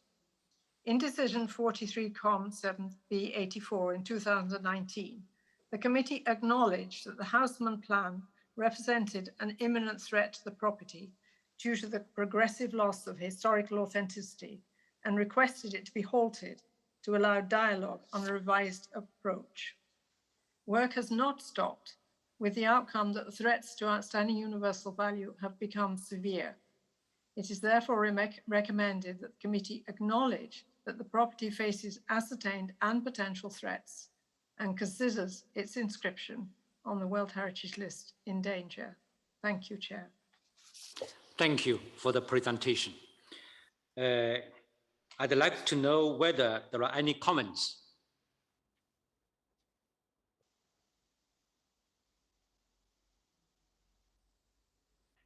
Ethiopia, please, you have the floor. Thank you, Chair. We would like to make our intervention regarding the proposals we have made to the draft decision. So, Chair, with this, So, Chair, with this item, yet again, we arrive at the debate on how to develop while conserving the OUV of a World Heritage property. In this case, concerns were expressed regarding the effectiveness of the conservation because of its dynamic urban development results. Observations and suggestions were made by the 2018 ICOMOS advisory mission and the 2019 reactive monitoring mission regarding the developments of Buddha Castle within the framework of the National Housing Program, the construction of the MOL high-rise building, the organizational structure responsible for the conservation of the property, and the management plan. With the maximum consideration of the observations and suggestions of the committee and the missions, in the last years, a great number of specific measures were taken by Hungary that clearly demonstrate its commitment to the Convention as it showed in the analysis of the draft decision. They clarified the fields of responsibilities and made the necessary organizational changes. Fields of state administrations were united. A new competent site manager was appointed. Created such innovative legislation such as the Act on the Protection of the Townscapes or the Act on the Limitation of High-Rise Buildings. That can be a positive example even on the international level. The Act on High-Rise Buildings prevented the realization of all new high-rise buildings since the adoption. Prepared the heritage impact assessments and the 3D visual impact assessments of all interventions noted by the missions and the committee, and even the brand new projects being in the planning phase. They presented 1,700 pages of scientific documentation. The preparation of the management plan and a World Heritage Design Guide has been underway and has been sped up. World Heritage Planning Councils were established. Also provided an expert study, an explanation regarding the historical and cultural symbolic significance of the Buddha Castle, which has an exceptional social and cultural impact on the identity of the whole Hungarian nation, thus providing solid ideological foundation for the NHP. To conclude, we believe that Hungary has made substantial efforts and steps to comply with the observation and suggestions of the committee and the advisory bodies. For these reasons, the amendment submitted by Ethiopia and co-sponsored by Australia, Egypt, Kyrgyzstan, Spain, Saudi Arabia, and Uganda contains the following important items. It acknowledges the state parties' efforts to comply with the requests and suggestions of the committee, the advisory bodies, and the missions. It closes the issue of the high-rise buildings in Hungary. There is only one high-rise building located at a distance of 2 kilometers away from the buffer zone. And since new regulations are in place, no more of such buildings can be realized. It reiterates the importance and urges the preparation of the management plan. As this question is not concluded yet, the amendment provides additional time for dialogue between the state party and the World Heritage Center and ICOMOS on the issue of the ideological basis of the NHP in order to determine whether this approach challenges integrity and authenticity of the property. Until all clarifications are provided, it should adjourn the decision on endangering lists. Finally, I have a question to Hungary, if you allow, Chair. When will the management plan be ready and adopted? I thank you. Hungary, please. Very brief answer to this question. Thank you, Mr. Chair. Dear Mr. Chair, dear Director Rössler, dear Deputy Director Jyoti, dear colleagues, let me first of all thank the distinguished delegates from Ethiopia, Saudi Arabia, Russia, Egypt, Australia, Spain, Kyrgyzstan, Uganda, and South Africa to support the amendment, which is so very important for Hungary. As head of the World Heritage Department within the Prime Minister's Office of Hungary, as the institution responsible for the various fields of state administration of cultural heritage protection and building construction, in 2019, I had the honor to personally host the reactive monitoring mission. Distinguished committee members, Hungary is and has been working hard to comply with the requests and suggestions of the committee, the World Heritage Center and ICOMOS, and will keep on doing so until all shadows of concern will be dispelled. Now, to answer the question regarding the status of the management plan, I invite the Chief Executive Officer of the Lechner Knowledge Center to give his professional status report. To be concise, 2 minutes. Absolutely. Okay, go ahead. Thank you, Chair. During the past year, we have completed a very detailed 3D database on both the built and natural environment of the site, on the existing legislation and town planning framework, and on all relevant actors and partners, including district municipalities, defining investors, civil organizations, institutions, decision-making bodies. We have analyzed the original inscription documentation and identified the attributes which hold and carry the OUV of the property. Right now, we are getting ready for our first major public consultation in order to finalize the stage of analyzing work. After this phase, this fall, we will initiate dialogue with the World Heritage Center and the advisory bodies as well in order to involve them in our work. According to our schedule, we will have Management Plan 1.0 ready in December this year, which we will also present to public consultation and also present to the World Heritage Center advisory bodies. To conclude, the management plan of the World Heritage property in Budapest will be done and ready at the latest of April 2022. Thank you. Thank you. Thank you for the clarification. Dear committee members, due to the time constraints, I have a suggestion. That is, I only invite those who are not in favor of the amendment of Ethiopia to have the floor. Do you agree? If you agree, then first cancel the request for floor. First, cancel the request for floor. Then those who are not in favor. Yes. Okay.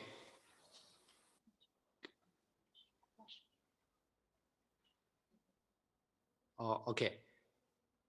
Norway, please, you have the floor. Well, thank you, Mr. Chair. I would like to ask you if we understood correctly that if we directly oppose, we should ask for the floor. We know that there are a considerable number of committee members behind the amendment, but we still have some important remarks to make, and we also have some comments to provide for the decision itself. So with your indulgence, I would like to hold our intervention, and we could return with a few minor remarks for the draft amended decision, please. Thank you. Maybe if you agree, we go to the amendment directly? No. Yes, Mr. Chair, we can accept doing that with a certain hesitation, but yes, we can to facilitate the progress of the meeting.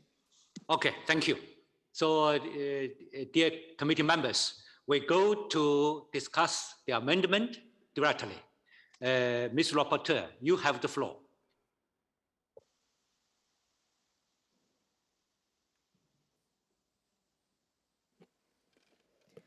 Thank you, Mr. Chair. We have an amendment co-authored by a number of committee members, as shown on the screen. As you can see, the first two paragraphs remain without any modifications. So, dear committee members, we go through, we approve the text paragraph by paragraph. So, for paragraph 1, paragraph 2, approve. Okay, approved. Go ahead. Paragraph 3 has a minor modification which welcomes the reorganization of state administration in charge of World Heritage properties, and the rest of the paragraph continues as the original draft decision. Any objection? None. Approved. Go ahead. There is a new paragraph edit.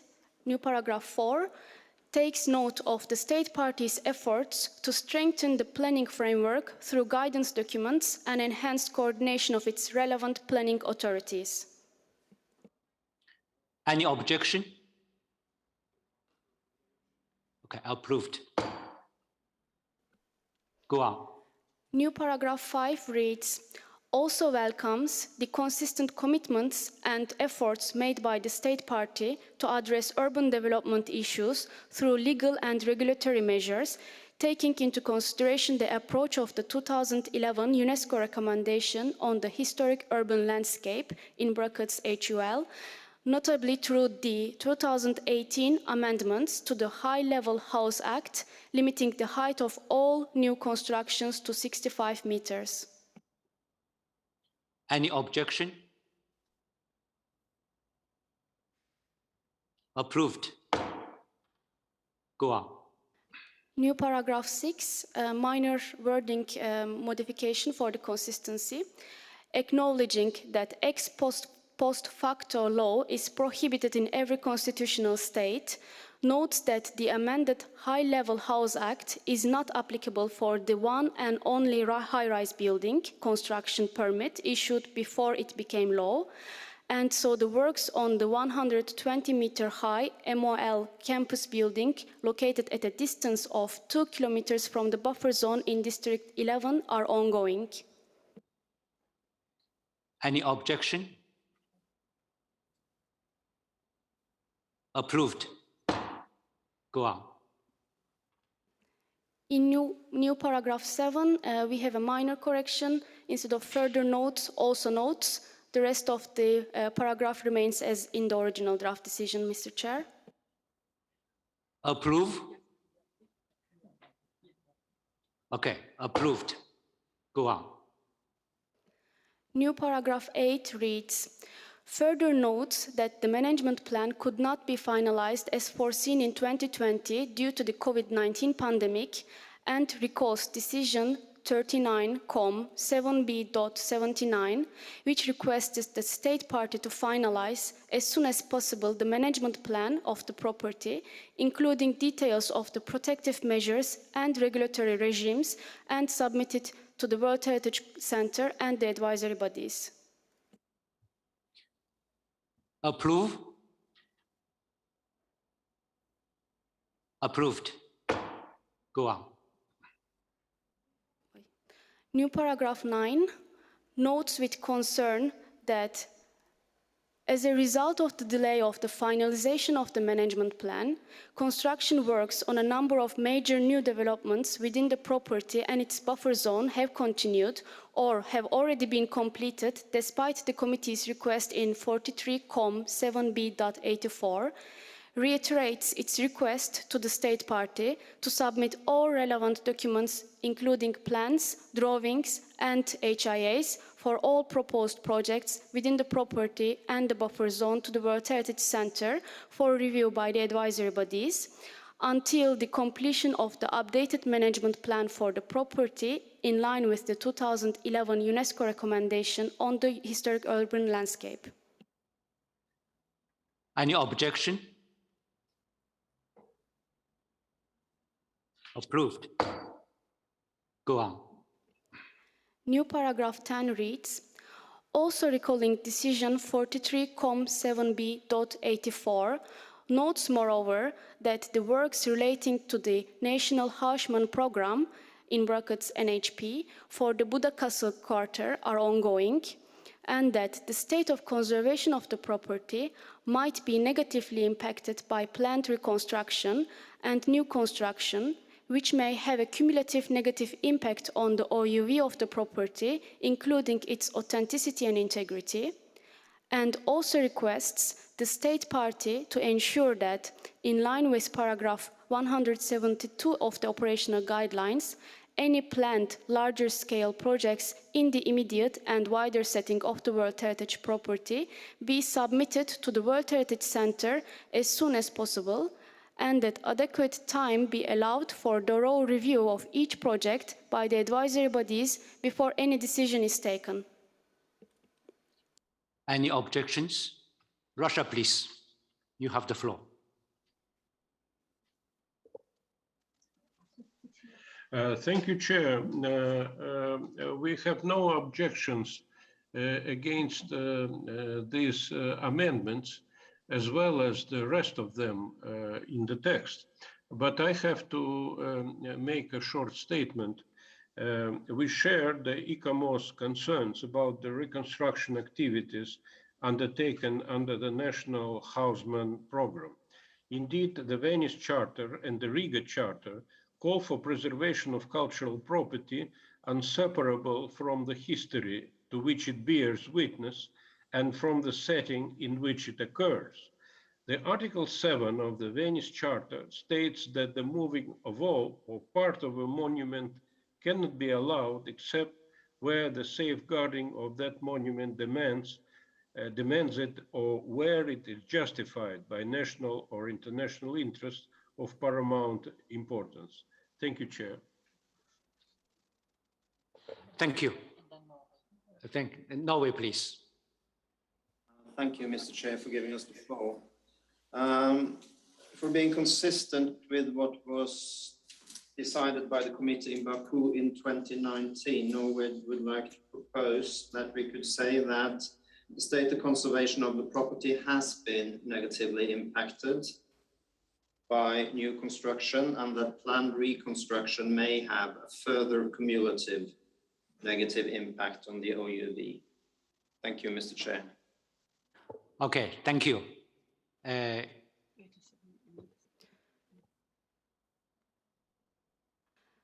And this was for insertion in the above. Sorry for taking the floor again. Yes, just to give the rapporteur some minutes.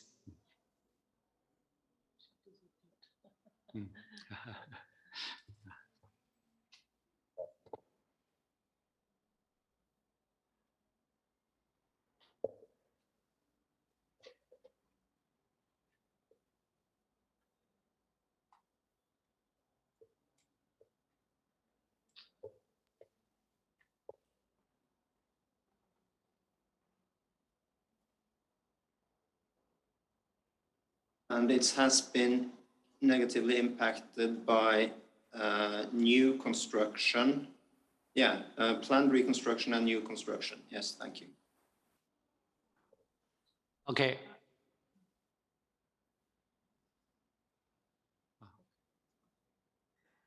Yeah, any objection to this?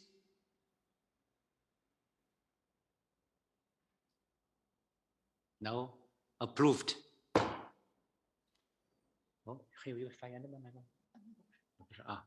Approved. Go ahead.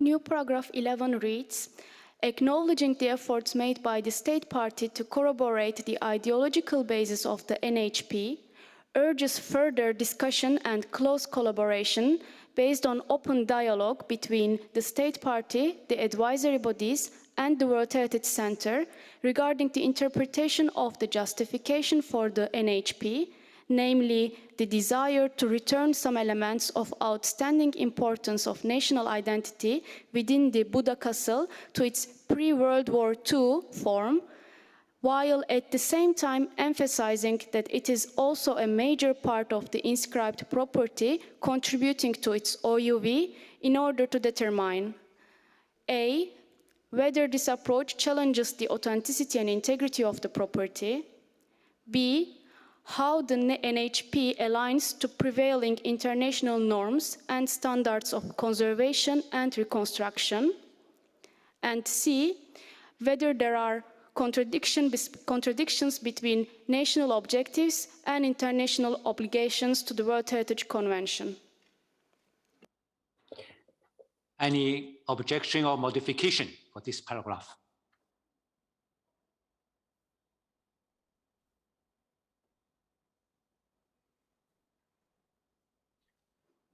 No. Approved. Go ahead. Next paragraph is proposed for deletion, Mr. Chair, as well as paragraph 11, 12, 13, and 14. Approved. Approve.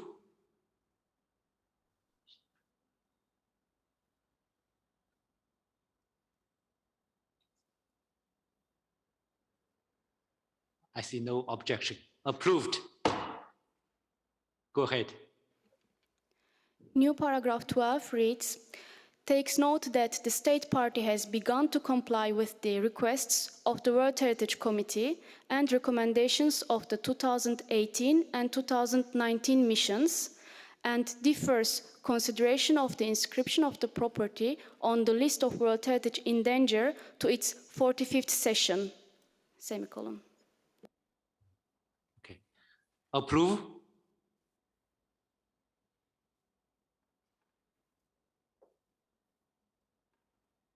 Approved.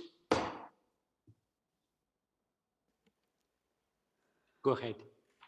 Original paragraph 15 is proposed for deletion, Mr. Chair. Yes. Any objection? Approved. Continue.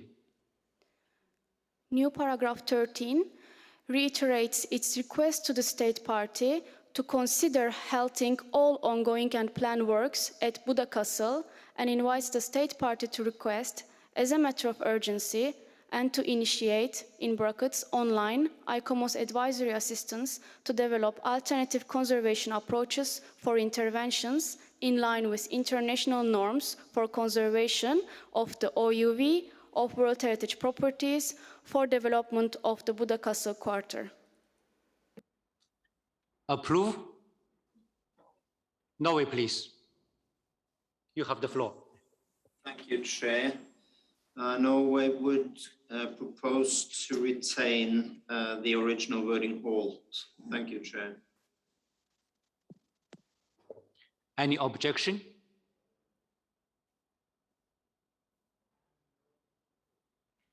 Ethiopia, please. Thank you, Chair.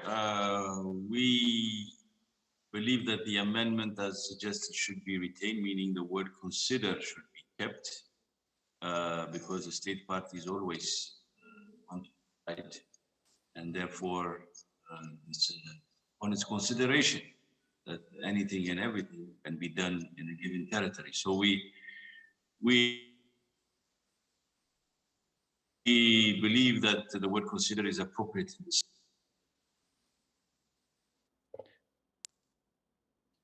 Any other comment?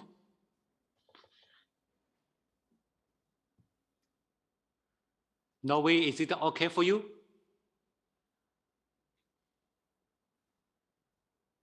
Yes, Mr. Chair.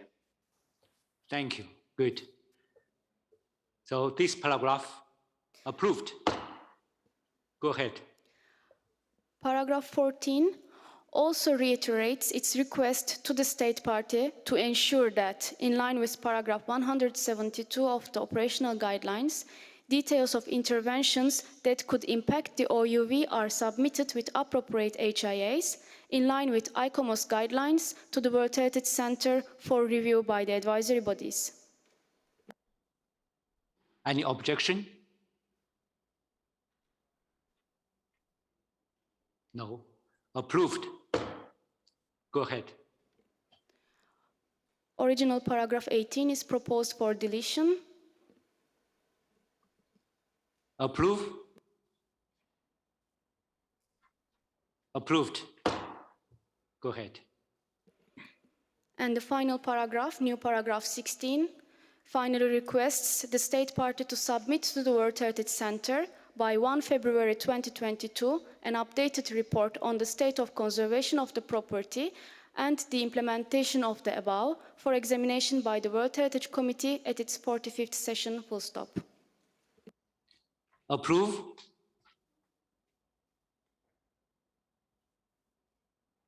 Approved. Dear colleagues, now we have went through all the text. If there are no other comments, I now declare the draft decision 44-7B.49 adopted as amended. I'd like to ask whether any observer delegation would like to express themselves about this property. Now, friends of Fertile Lake, you have the floor for 2 minutes intervention. Thank you. Thank you very much, Chair, for giving me the floor and the opportunity to speak. Dear Chairperson, delegates, committee members and observers, first of all, I sincerely thank you for accepting my registration. I hope you hear me as well. And also for the excellent organization of this ordinary committee meeting under extraordinary circumstances. I was glad to see that the new paragraph 6 acknowledges that ex post facto law is prohibited in every constitutional state, which I sincerely hope will be taken seriously by each party. However, I would like to highlight that the case of Budapest clearly is an example of how to ignore proper consultation with civil society and professional organizations, including UNESCO itself and its advisor, ICOMOS. The COVID-19 pandemic is not an excuse for such a practice, which in our view undermines the important work of World Heritage Site managers globally to protect the outstanding universal value of properties. Unfortunately, this example has already been replicated in another site in Hungary, namely the transboundary Fertő Lake Nagyzsiblőzi World Heritage Site, where the Hungarian government, despite of widespread opposition of civil society, UNESCO, European Commission currently implements the largest tourism infrastructure project of the country, threatening the outstanding universal value of the site. Dear participants, I would like to call your attention to our joint responsibility for the preservation of the sites for future generations and implement development projects only in accordance with the Convention rules and the management plan of the particular sites. Management plans, which are either ignored or outdated in the case of Budapest and the Fertő Lake, are critically important documents for World Heritage properties. Finally, I also welcome the point earlier made by UNESCO Secretary, as well as Norway as a committee member, that inscribing a property on the list of endangered sites is not necessarily a negative message, but offers the opportunity to mobilize more resources for careful development and preservation of OUV. Thank you very much. Thank you for your comment. Hungary, please, you have the floor. Thank you, Chair. Hungary would like to convey its deepest gratitude to the state parties for the support and cooperation. We are committed to further strengthen our cooperation with the World Heritage Center, and we remain open for dialogue with the World Heritage Committee and ICOMOS. Thank you. Thank you. Thank you for your comment.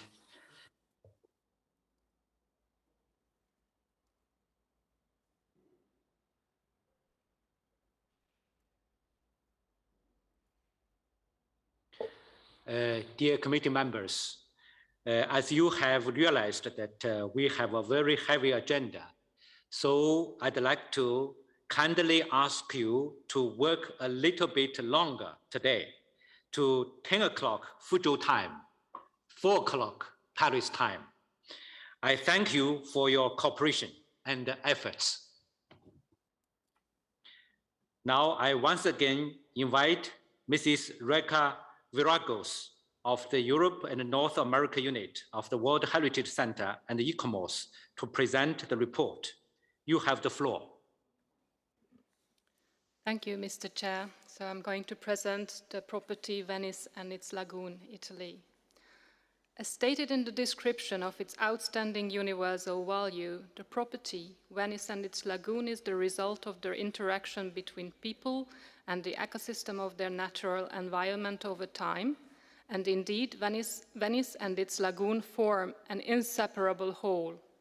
The state of conservation of this property has been reviewed by the committee since 2014 with regard to the complex challenges and issues that include the negative impacts of mass tourism with its symptoms of large ship traffic through the heart of the city, functional transformation of the historic centers, and decreasing number of local inhabitants, but also inadequate governance and management, resulting also in the approval and construction of inappropriate large-scale projects within the property and its setting, human-induced changes in the morphology and ecosystem of the lagoon as a result of systematic dredging of the lagoon bed, industrial activities, passing of oil tankers, as well as climate change in the form of severe weather events, frequent high tides, and constantly rising sea level.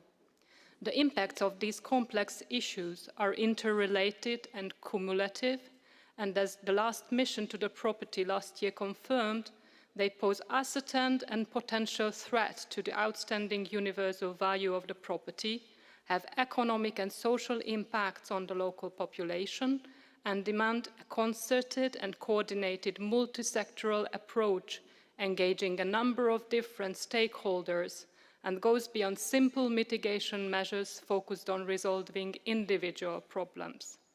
The proposal to inscribe the property on the list of World Heritage in danger is not an attempt to diminish the state parties' effort on national, regional, and local levels, but rather to raise awareness and provide opportunity for a cooperated joint effort for the long-term protection of this property by all stakeholders. Mr. Chair, I'm aware that you have highlighted the request that last-minute information should not be provided to the Secretariat by state parties in relation to state of conservation reports and included in the discussion. The Secretariat, therefore, is only informing you and the members of the committee that a letter was sent to UNESCO by the delegation of Italy on 20 July, 2 days ago, concerning this property, because it is an information which has been widely spread already through the media. This information concerns a decree being approved by the Italian government on 13 July. The decree prohibits from 1st August 2021 the transit of ships of more than 25,000 tons from the San Marco Basin, the San Marco and Giudecca Canal, and these later have been declared national monuments to be preserved at the highest level. For the moment, details on how this decree will be implemented and how the large ships over 25,000 tons will be allowed to enter the lagoon waters and where will they moor is not yet known. A strategy with holistic approach about reducing mass tourism to the property and mitigating its highly negative impacts, for which the large cruisers is but one symptom, still needs to be developed by the state party. Thank you, Mr. Chair. ICOMOS will now provide further details related to this decision. Okay, ICOMOS, please, you have the floor. Thank you, Chair. The committee has over the last 7 years recorded 4 decisions which highlight its increasing concern about Venice and its lagoon. The state party has made efforts to address some of the issues raised in past decisions, including bringing the Meuse tidal barrier to 95% functionality. The willingness of the state party to find solutions for the large cruise ship problem is commendable, yet major questions and challenges remain in relation to potentially utilizing the Marghera port, which is at best a temporary solution and has its own environmental and impacts and challenges. Honourable members, seeing the acknowledged fragile nature of the lagoon ecology and its critical contribution to the property's OUV, ICOMOS advises that it would be prudent to ensure that any proposals are rigorously assessed before plans for alternatives for large ships are adopted by the committee. Overexploitation for touristic purposes remained the prime factor threatening its OUV. During 2017, for example, a staggering 97 times more tourists visited the property than it has permanent residents, while the property loses roughly 4% of its residents every year. There has also been a significant loss of historical authenticity in the property, as reported by the 2020 advisory mission. Recent developments in the property and high-rise buildings in its future buffer zone highlight that the management and legislative system still do not adequately protect the property's OUV. The acknowledged lack of the essential procedure to notify the World Heritage Centre of development plans and projects in conformity with paragraph 172 of the operational guidelines illustrates these inadequacies. The committee in 2016 and 17 and 2019 in decision 3043 Com 7B 86 decided it would consider inscribing the property on the list of World Heritage in Danger if the implemented mitigation measures and the adapted management system do not result in significant and measurable progress on the state of conservation of this property. Regrettably, the desired significant and measurable progress has not yet been achieved. ICOMOS, in accordance with the analysis and conclusions of the World Heritage Centre, recommends that the property now be inscribed on the list of World Heritage in Danger, owing to the complex range of interrelated threats to the OUV. This proposed inscription will assist the state party by creating a mechanism for intersectoral cooperation and impressing on all stakeholders and beneficiaries of the OUV of the property the urgency of their cooperation to ensure the protection and management and therefore the future of the iconic Venice and its lagoon World Heritage property. Thank you very much, Mr. Chair. Thank you for the presentation. I'd like to know whether there are any comments. Ethiopia, please, you have the floor.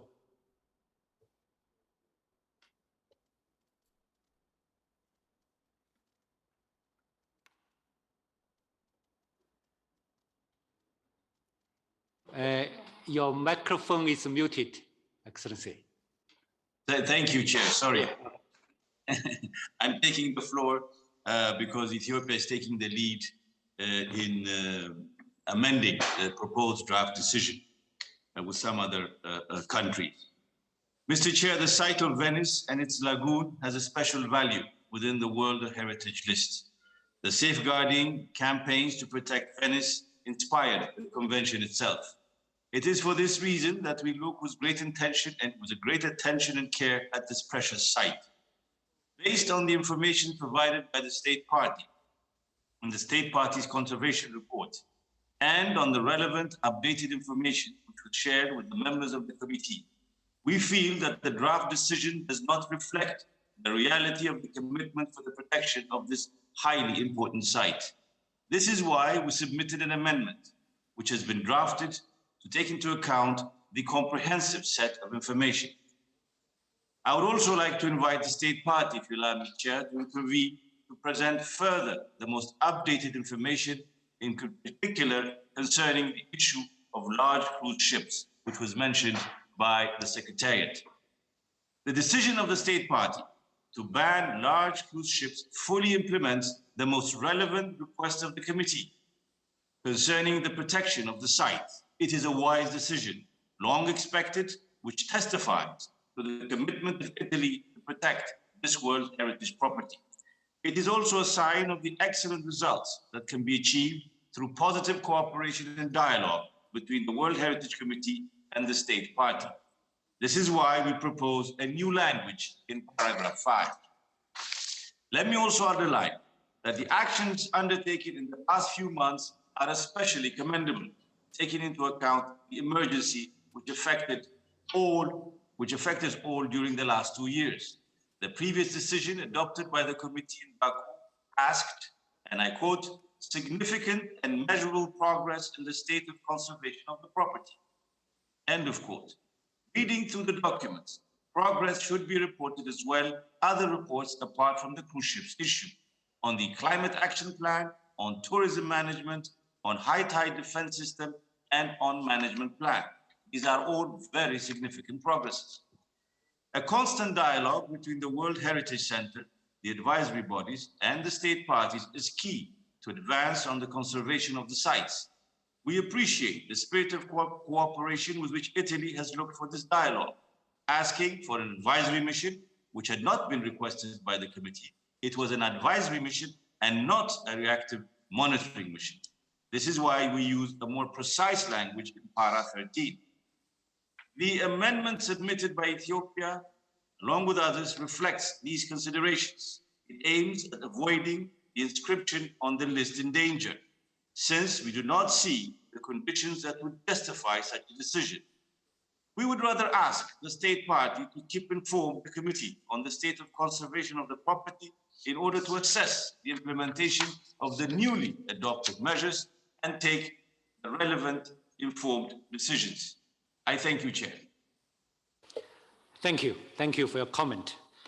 Dear committee members, due to time constraint, I suggest that I only invite those who are not in favor of the amendment of Ethiopia to take the floor. So first of all, I request you to cancel the request for the floor first.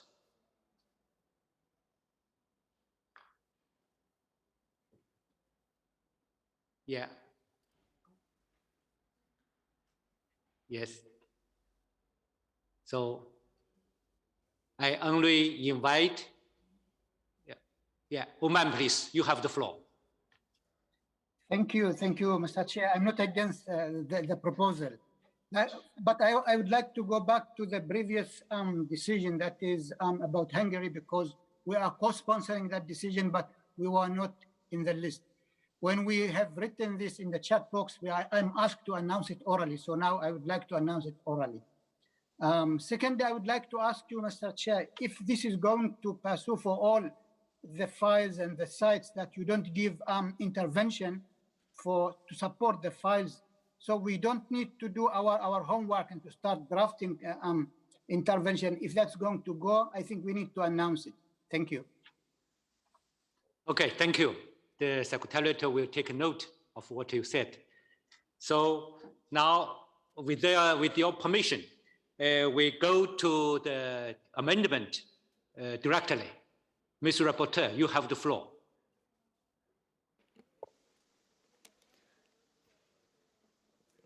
Thank you, Mr. Chair. The amendment, we received an amendment from the distinguished delegation of Ethiopia, as you can see on the screen. I would like to highlight that in the paragraphs 1, 2, 3, and 4, we have no modifications proposed. Dear committee members, we also approve the text paragraph by paragraph. So for paragraph 1, 2, 3, 4, approve? Okay, approved. Go ahead. Paragraph 5 reads, welcomes the updated information provided by the state party with reference to the measures adopted to ban ships over 25,000 gross tons from 1 August from the San Marco Basin, San Marco and Giudecca channels, and acknowledges the measures approved for a temporary mooring of the large ships and for a long-term solution of the maritime traffic, prioritizing the option outside the lagoon altogether and redirecting them to other, more suitable ports in the region as a final solution. Any objection or modification?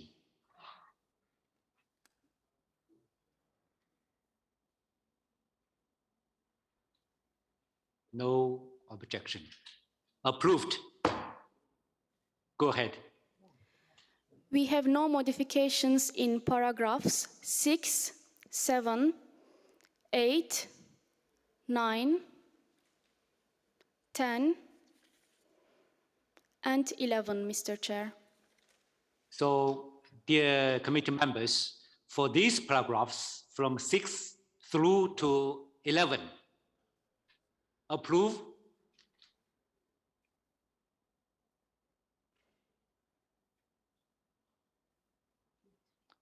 Approved. Go ahead. In paragraph 12, it reads, expresses concerns that despite the progress assessed on several issues identified, some important issues remain to be addressed. Norway, please, you have the floor.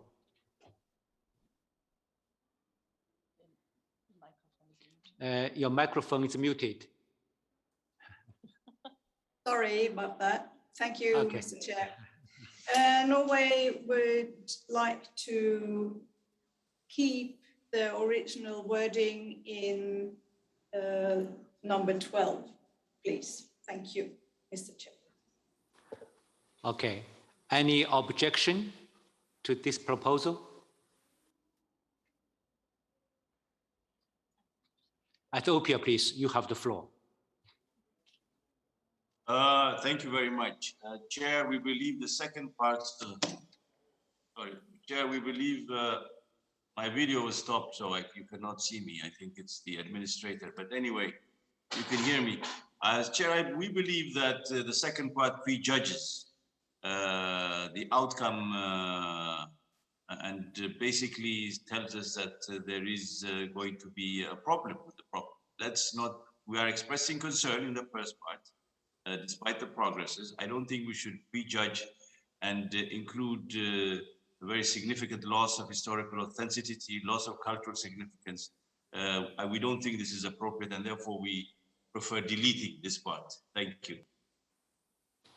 Okay, thank you. Norway, do you agree with this? It's okay for you? Thank you, Mr. Chair, with hesitation. Thank you. So we can reach consensus, no?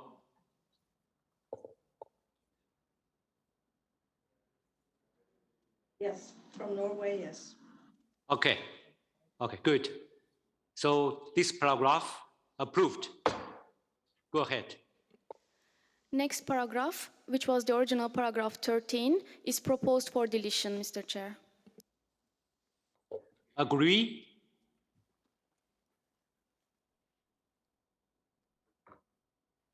Agree.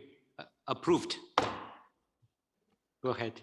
New paragraph 13 reads, takes note of the key conclusions and recommendations of the 2020 advisory mission and requests furthermore the state party to report to the World Heritage Center on their implementation. Approve? Okay, approved. Go ahead.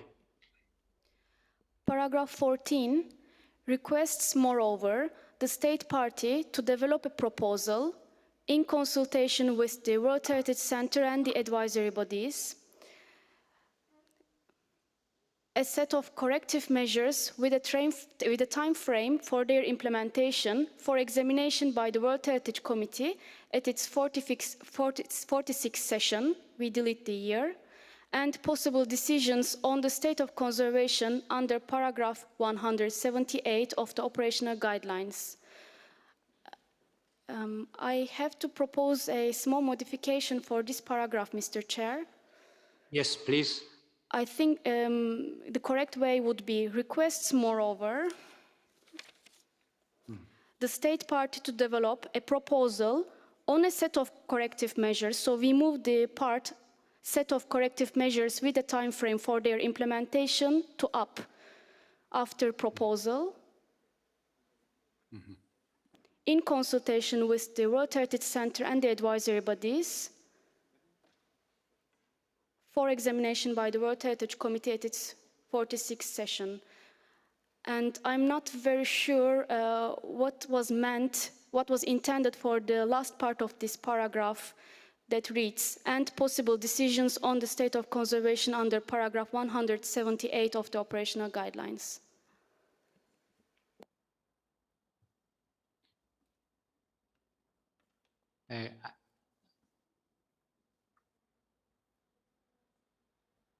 Yes.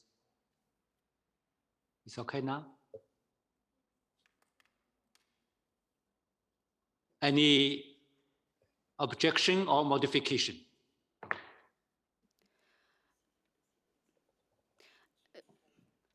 Mr. Chair, perhaps distinguished delegate of Ethiopia could clarify what was meant for the highlighted part and possible decisions on the state of conservation under paragraph 178 of the operational guidelines. Ethiopia, please, you have the floor. Yeah, thank you. I don't know why the administrator turned my video off. Maybe if you can request him or her to turn my video on. It sounds a bit bizarre to turn off the video when we are speaking. At least as committee members, we should be respected and be seen. Yeah. Thank you very much, Administrator. No, I think the second part can go. The most important thing is that it will be examined at the World Heritage Committee.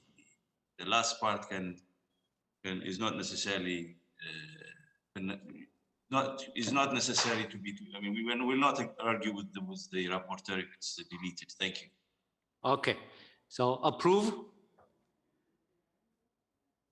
Okay, approved. Go ahead. Apologies, just to clarify, I wasn't intending to propose for deletion, but if there is a clarification to keep it, we keep it, just to clarify. No, we agree it can be deleted. There's no clarification. Just delete it. Thank you. Okay, go ahead. Thank you. And last paragraph, new paragraph 15. Finally requests the state party to submit to the World Heritage Center by 1 December 2022 an updated report on the state of conservation of the property and the implementation of the above for examination by the World Heritage Committee at its 46th session we don't mention the date, for its 46th session full stop. Okay. Approve? Okay, approved. Dear committee members, now we have went through all the text. If there are no other comments, I now declare the draft decision 44-7B.50 adopted as amended. I would like to ask whether any observer delegation would like to express themselves about this property.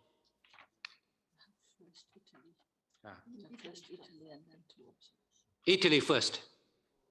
You have the floor for 2 minutes intervention. Thank you, Mr. President. Italy would like to thank you and to thank all the members of the committee. Anyone who had the chance to visit Venice could see that keeping integrity of the city, of this monument, of the historical landscape, but at the same time caring for the life of the local community is our priority. Italian authorities are fully committed to safeguarding the unique value of this property. Thank you so much, Mr. President. Thank you for your comment. Now, Europa Nostra, you have 2 minutes intervention. Thank you, Mr. Chair. On behalf of our large movement of heritage NGOs across Europe, including Italy, Europa Nostra would like to remind the World Heritage Committee that in 2016 already, we declared Venice and its lagoon the most endangered heritage site in Europe. This is why today we would like to commend the renewed commitment of UNESCO and this committee to urging Italy and all relevant stakeholders to step up their efforts in providing effective responses to so many serious threats to Venice and its lagoon. We especially applaud the long-awaited decision by the Italian government to stop the passage of big cruise ships through the Bacino di San Marco and down the Giudecca Canal. This is surely a first step in the right direction, but we await further action that will lead to the big cruise ships leaving the lagoon altogether. There is ample evidence that protecting the fragile ecosystem of the lagoon, which is also vital to the preservation of the historic city of Venice, is simply not compatible with the continued passage of the cruise ship and indeed any big ships through the lagoon. The mooring of the big cruise ships in Porto Marghera must truly be a temporary and not a permanent alternative solution, since it may equally harm the ecosystem due to the further digging of the canals in the lagoon, which this solution will entail. More generally, we plead yet again for the preservation of the integrity and authenticity of Venice and its lagoon, and for the adoption and implementation of a holistic long-term plan for their renaissance, with the due support of UNESCO and the European Union. This plan must be based on the full implementation of all SDGs, on resolute climate action that puts culture and cultural heritage at its heart, and on due involvement of citizens and local communities. We are convinced that Venice can cease to be the infamous case of a World Heritage Site in danger and can become instead a success story. For this reason, Europa Nostra is holding its next European Cultural Heritage Summit in Venice from 22 to 24 September. On this occasion, we shall bring together key civil society voices, both local, national and European, to ring the alarm bell and make further proposals for a better and more sustainable future for Venice and its lagoon, in the spirit of the recommendations just adopted by the World Heritage Committee. Distinguished members of the World Heritage Committee, we all know that if we really want to save Venice and its lagoon, we are running out of time, especially due to climate change. So time for joint action is now. Thank you. Thank you. Thank you for your comment. Now, World Heritage Watch, you have the floor for 2 minutes intervention. Thank you, Mr. Chairman. Our statement comes on behalf of 6 civil society organizations of Venice, including Delegazione FAI di Venezia, We Are Here Venice, Cittadini per l'Aria, Tutta la Città Insieme, LEPU Venezia, and WWF Venezia Editorial. We deeply deplore the decision taken by the World Heritage Committee not to place Venice and its lagoon on the UNESCO list of World Heritage in danger. The recent decision of the Italian state party on cruise ships solved only one of a plethora of problems threatening the property. Big ships are still allowed through the delicate lagoon and moor in the port of Marghera, and their excessive environmental and climate impacts will continue. Shunting the big ships out of sight will still exacerbate the problems of erosion in the lagoon, and this could weaken both the buildings and the fabric of our town, which binds us all together. The persistent issues afflicting the precarious state of conservation of Venice and its lagoon has long been associated with a complex and ineffective governance frameworks. It lacks a long-term vision and strategy involving the local community in order to preserve the site's OUV and its attributes, address tourism management, optimize the use of valuable cultural and natural resources, control infrastructure and urban development project, and reverse the dramatic demographic decline of the Venice population specifically. No mechanism has been established to comply with paragraph 118 bis or notify the World Heritage Center of proposals according to paragraph 172. As a result, projects that will have negative impacts on the OUV of Venice and its lagoon are being implemented, even in the future buffer zone. The continued effects of certain activities on Venice and the vulnerable lagoon ecosystem combined with climate change are already causing irreversible change on the site. The committee has missed a chance to uphold the credibility of the World Heritage List and to trigger the state party to engage in the vital discussions with civil society and timely actions. You are over. I'm finished. Thank you very much, Mr. Chairman. Okay, thank you for your comment. Now let's proceed then. For the next property to be discussed, I'd like to give the floor to the delegation of Hungary, which requested the State of Conservation report on Auschwitz-Birkenau, German Nazi concentration and extermination camp, Poland, to be opened for discussion, to present to the committee the reason why it made such a request. Excellency, you have the floor. Thank you, Chair. I will be very brief, less than 1 minute.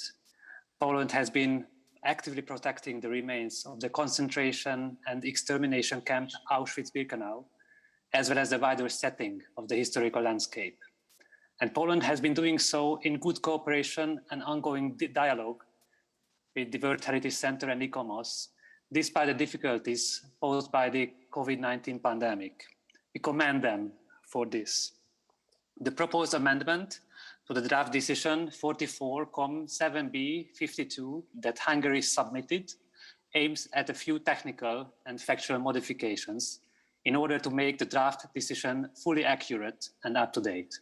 In particular, the proposed amendment seeks to, 1, specify the names of 2 important stakeholders, 2, add an invitation to the state party to provide full HIA documentation for experts review ahead of the planned on-site mission, and 3, delete a reference to an information request about the pending decision that has in the meantime been taken, and the World Heritage Center has been informed accordingly.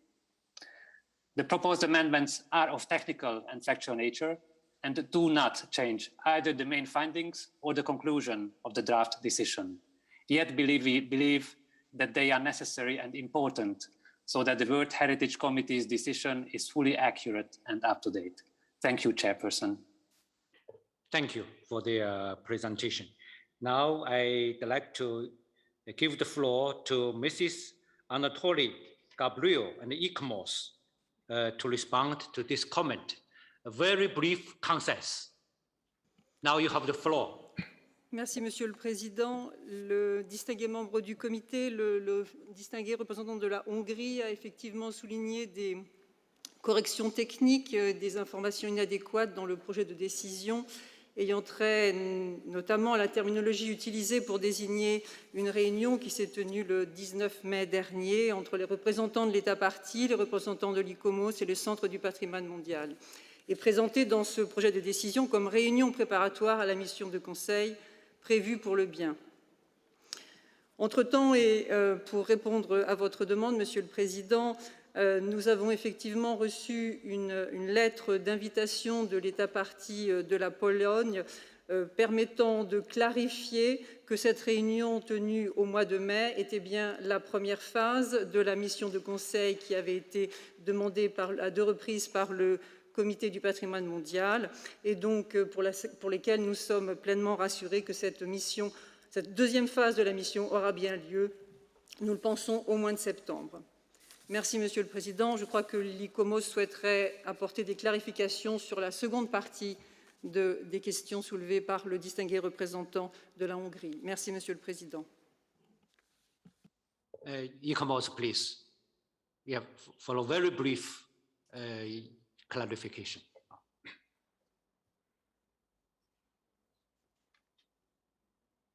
Yeah, ICOMOS, please. Yeah. Thank you, Chair. On Hungary's second request for clarification on the road scheme, ICOMOS considers that a further slight clarification is still needed in the amended draft decision. Currently, the amendment requests full details of the HIA for the road scheme to be sent before the mission for review. As ICOMOS cannot assess an HIA, we can only assess the project itself. We also need the full details of the project to be submitted at the same time. And if the assessment is requested before the mission, then full details, including the full IA, need to be submitted ahead of the mission. If you would allow me, Chair, ICOMOS would like to suggest a slight amendment to paragraph 5A of the draft decision, which perhaps I can read out when that is on the screen. Thank you. Okay, thank you.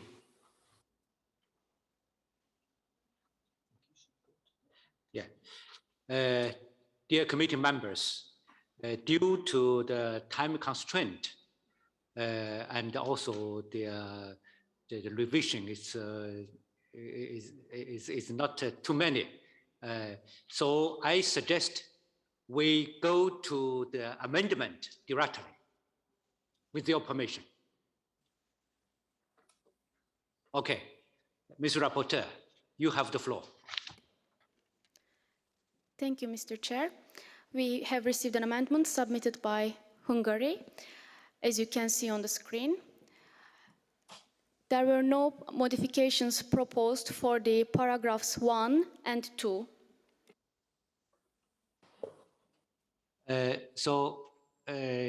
Dear committee members, we also approve the text paragraph by paragraph.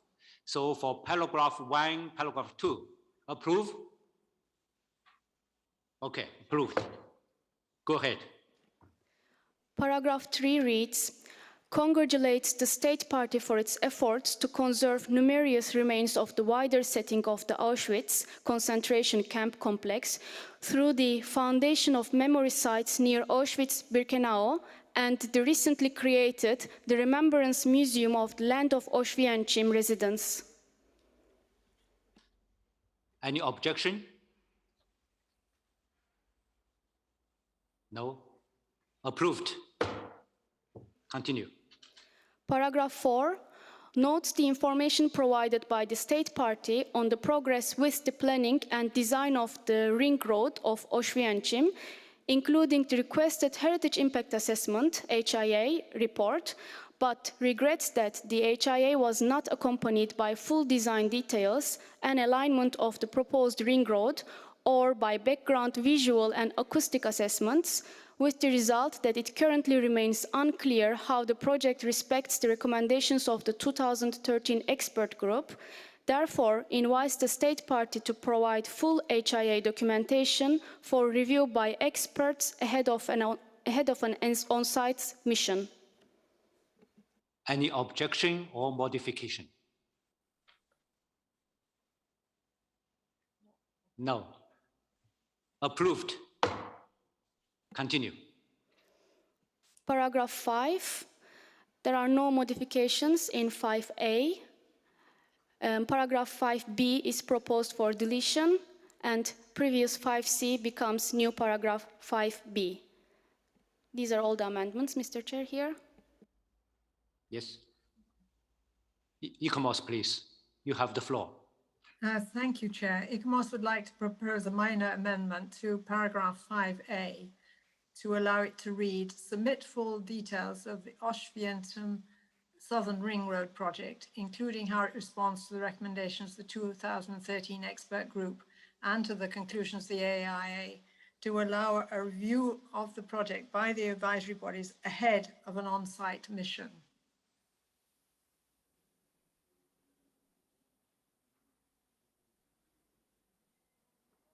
Thank you, Mr. Chair. Okay. For this paragraph 5, any objection or modifications? Approved. Go ahead. We have no modifications under paragraph 6, Mr. Chair. Paragraph 6, approve. Okay, approved. Go ahead. We have a very minor modification in paragraph 7.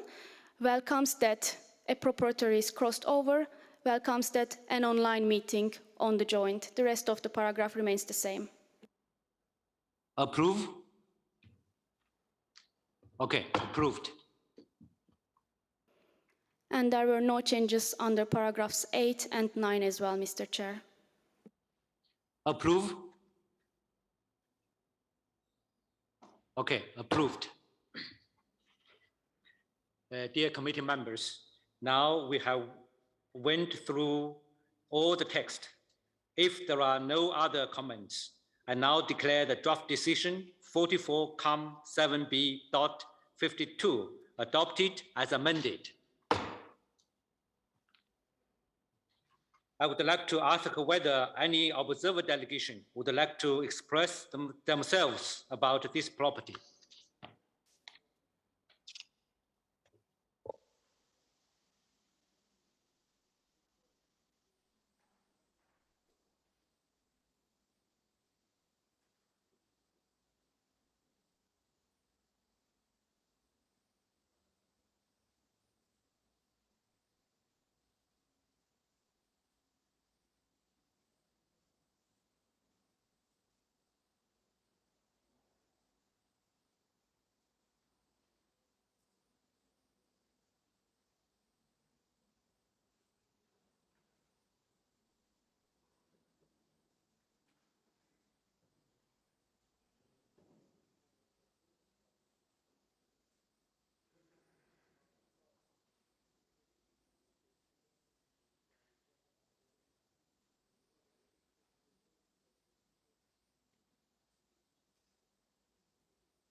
Sorry, dear committee members. Poland, please, you have the floor. I think there is a point of order from Russia. Okay, sorry.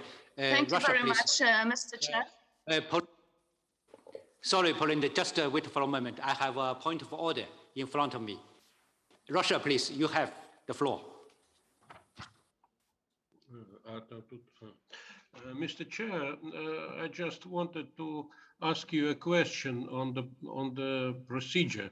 You called upon the members of the committee to refrain from taking floor because we are behind the schedule. But then why do you give floor to the non-governmental organization? I don't understand. I think that there is no need to remind you that UNESCO is an intergovernmental organization. Thank you. Thank you.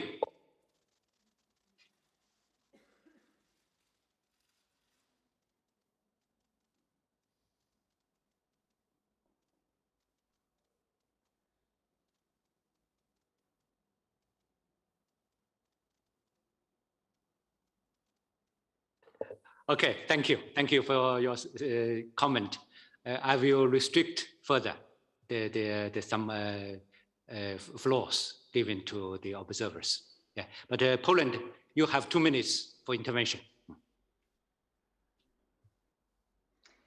Thank you, Mr. Chair. I will be very brief. First of all, Poland would like to congratulate on the way how China is organizing this World Heritage Committee session, since we are taking the floor for the first time. Secondly, Mr. Chair, I would like to thank a lot the World Heritage Center and ICOMOS for this very fruitful cooperation when it comes to the state of conservation of the Auschwitz-Birkenau concentration camp.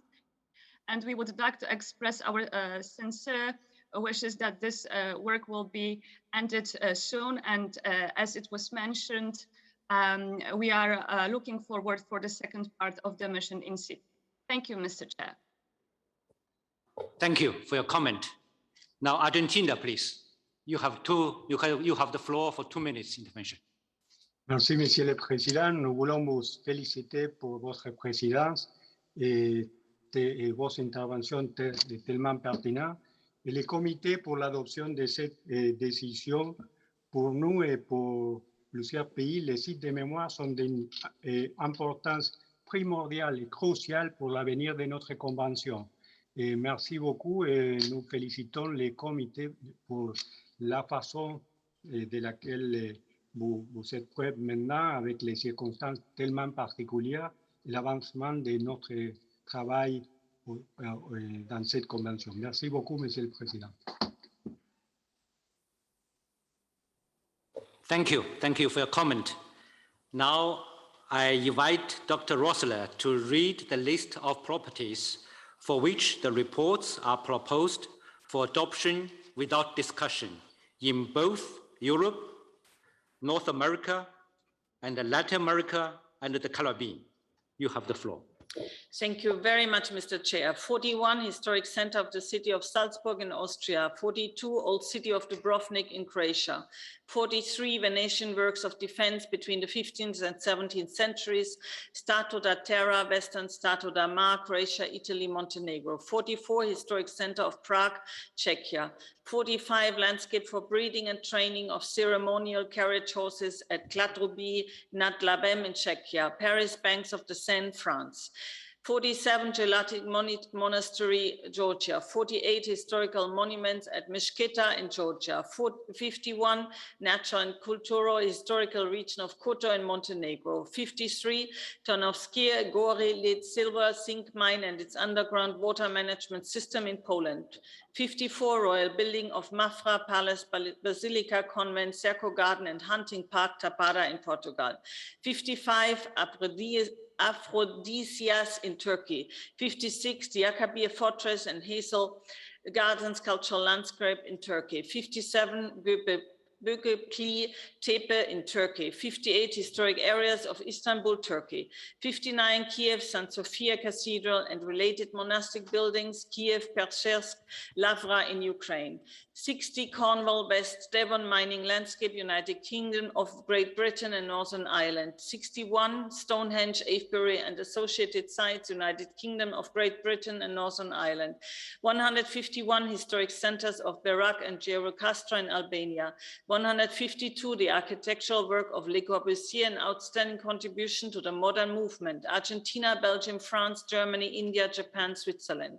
153, historic center of Sheki with the Khan's Palace, Azerbaijan.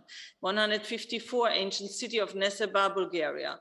155, Upper Middle Rhine Valley, Germany. 156, archaeological areas of Pompeii, Heracleum, and Torre Annunziata in Italy. 157, Kremionki